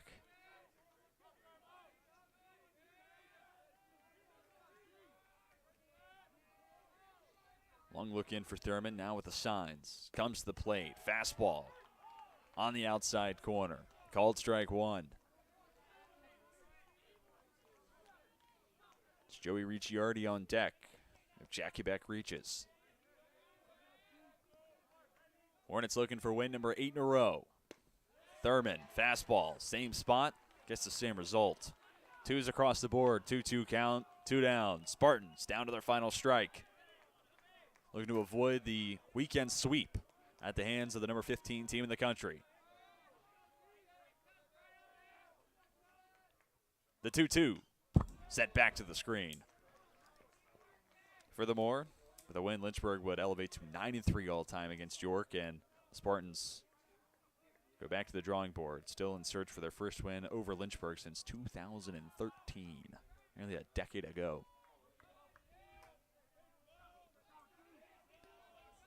Another 2-2. Curveball, cut on and missed. 4 strikeouts equate to 3 outs and save number 5 of the year for Grayson Thurman. Brandon Pond will get the win, and Lynchburg has their 8th in a row, and as advertised, elevate to 7-0 at home and now 9-3 all time against the York Spartans, and garner the weekend sweep over the preseason pick to win the Mid-Atlantic Conference. Fun weekend of baseball. Glad that you joined us for a weekend worth of action between the Hornets and the Spartans. Some final thoughts before we get you out of here. For York, hard-fought weekend. Friday got out on the wrong foot, 15-4 loss, but that game was 6-4 after 3 innings. It was close. And then you have a 2-run difference yesterday, a 1-run difference today against the number 15 team in the country. All that to say, York has battled hard against one of the best teams inside the entire country. So this upcoming Tuesday against Clark, and then followed up by a doubleheader against Dean on Wednesday the 9th. Then contest against Keene on Thursday the 10th. It's a busy week ahead for York, but if you're a Spartans fan, I would feel confident with the upcoming week worth of action and start to see the W's mount up on top of themselves. And then meanwhile for Lynchburg, Hornets elevate to 10-1 on the season and continue to play excellent baseball on all aspects. Today, the errors started to mount up and led to that big top of the 8th inning, but filled up the fielding miscues, and this Hornets team is as good as it gets across the country. That's going to do it for us at Fox Field. I'd like to give a shout-out to my director, Sam Rice, and the rest of our fantastic LHSN broadcast crew. My name is TJ Winger, telling you one final time, Lynchburg comes away with the weekend sweep with a 9-8 victory here this Sunday afternoon. Thank you all for tuning in. Till next time, we are signing off.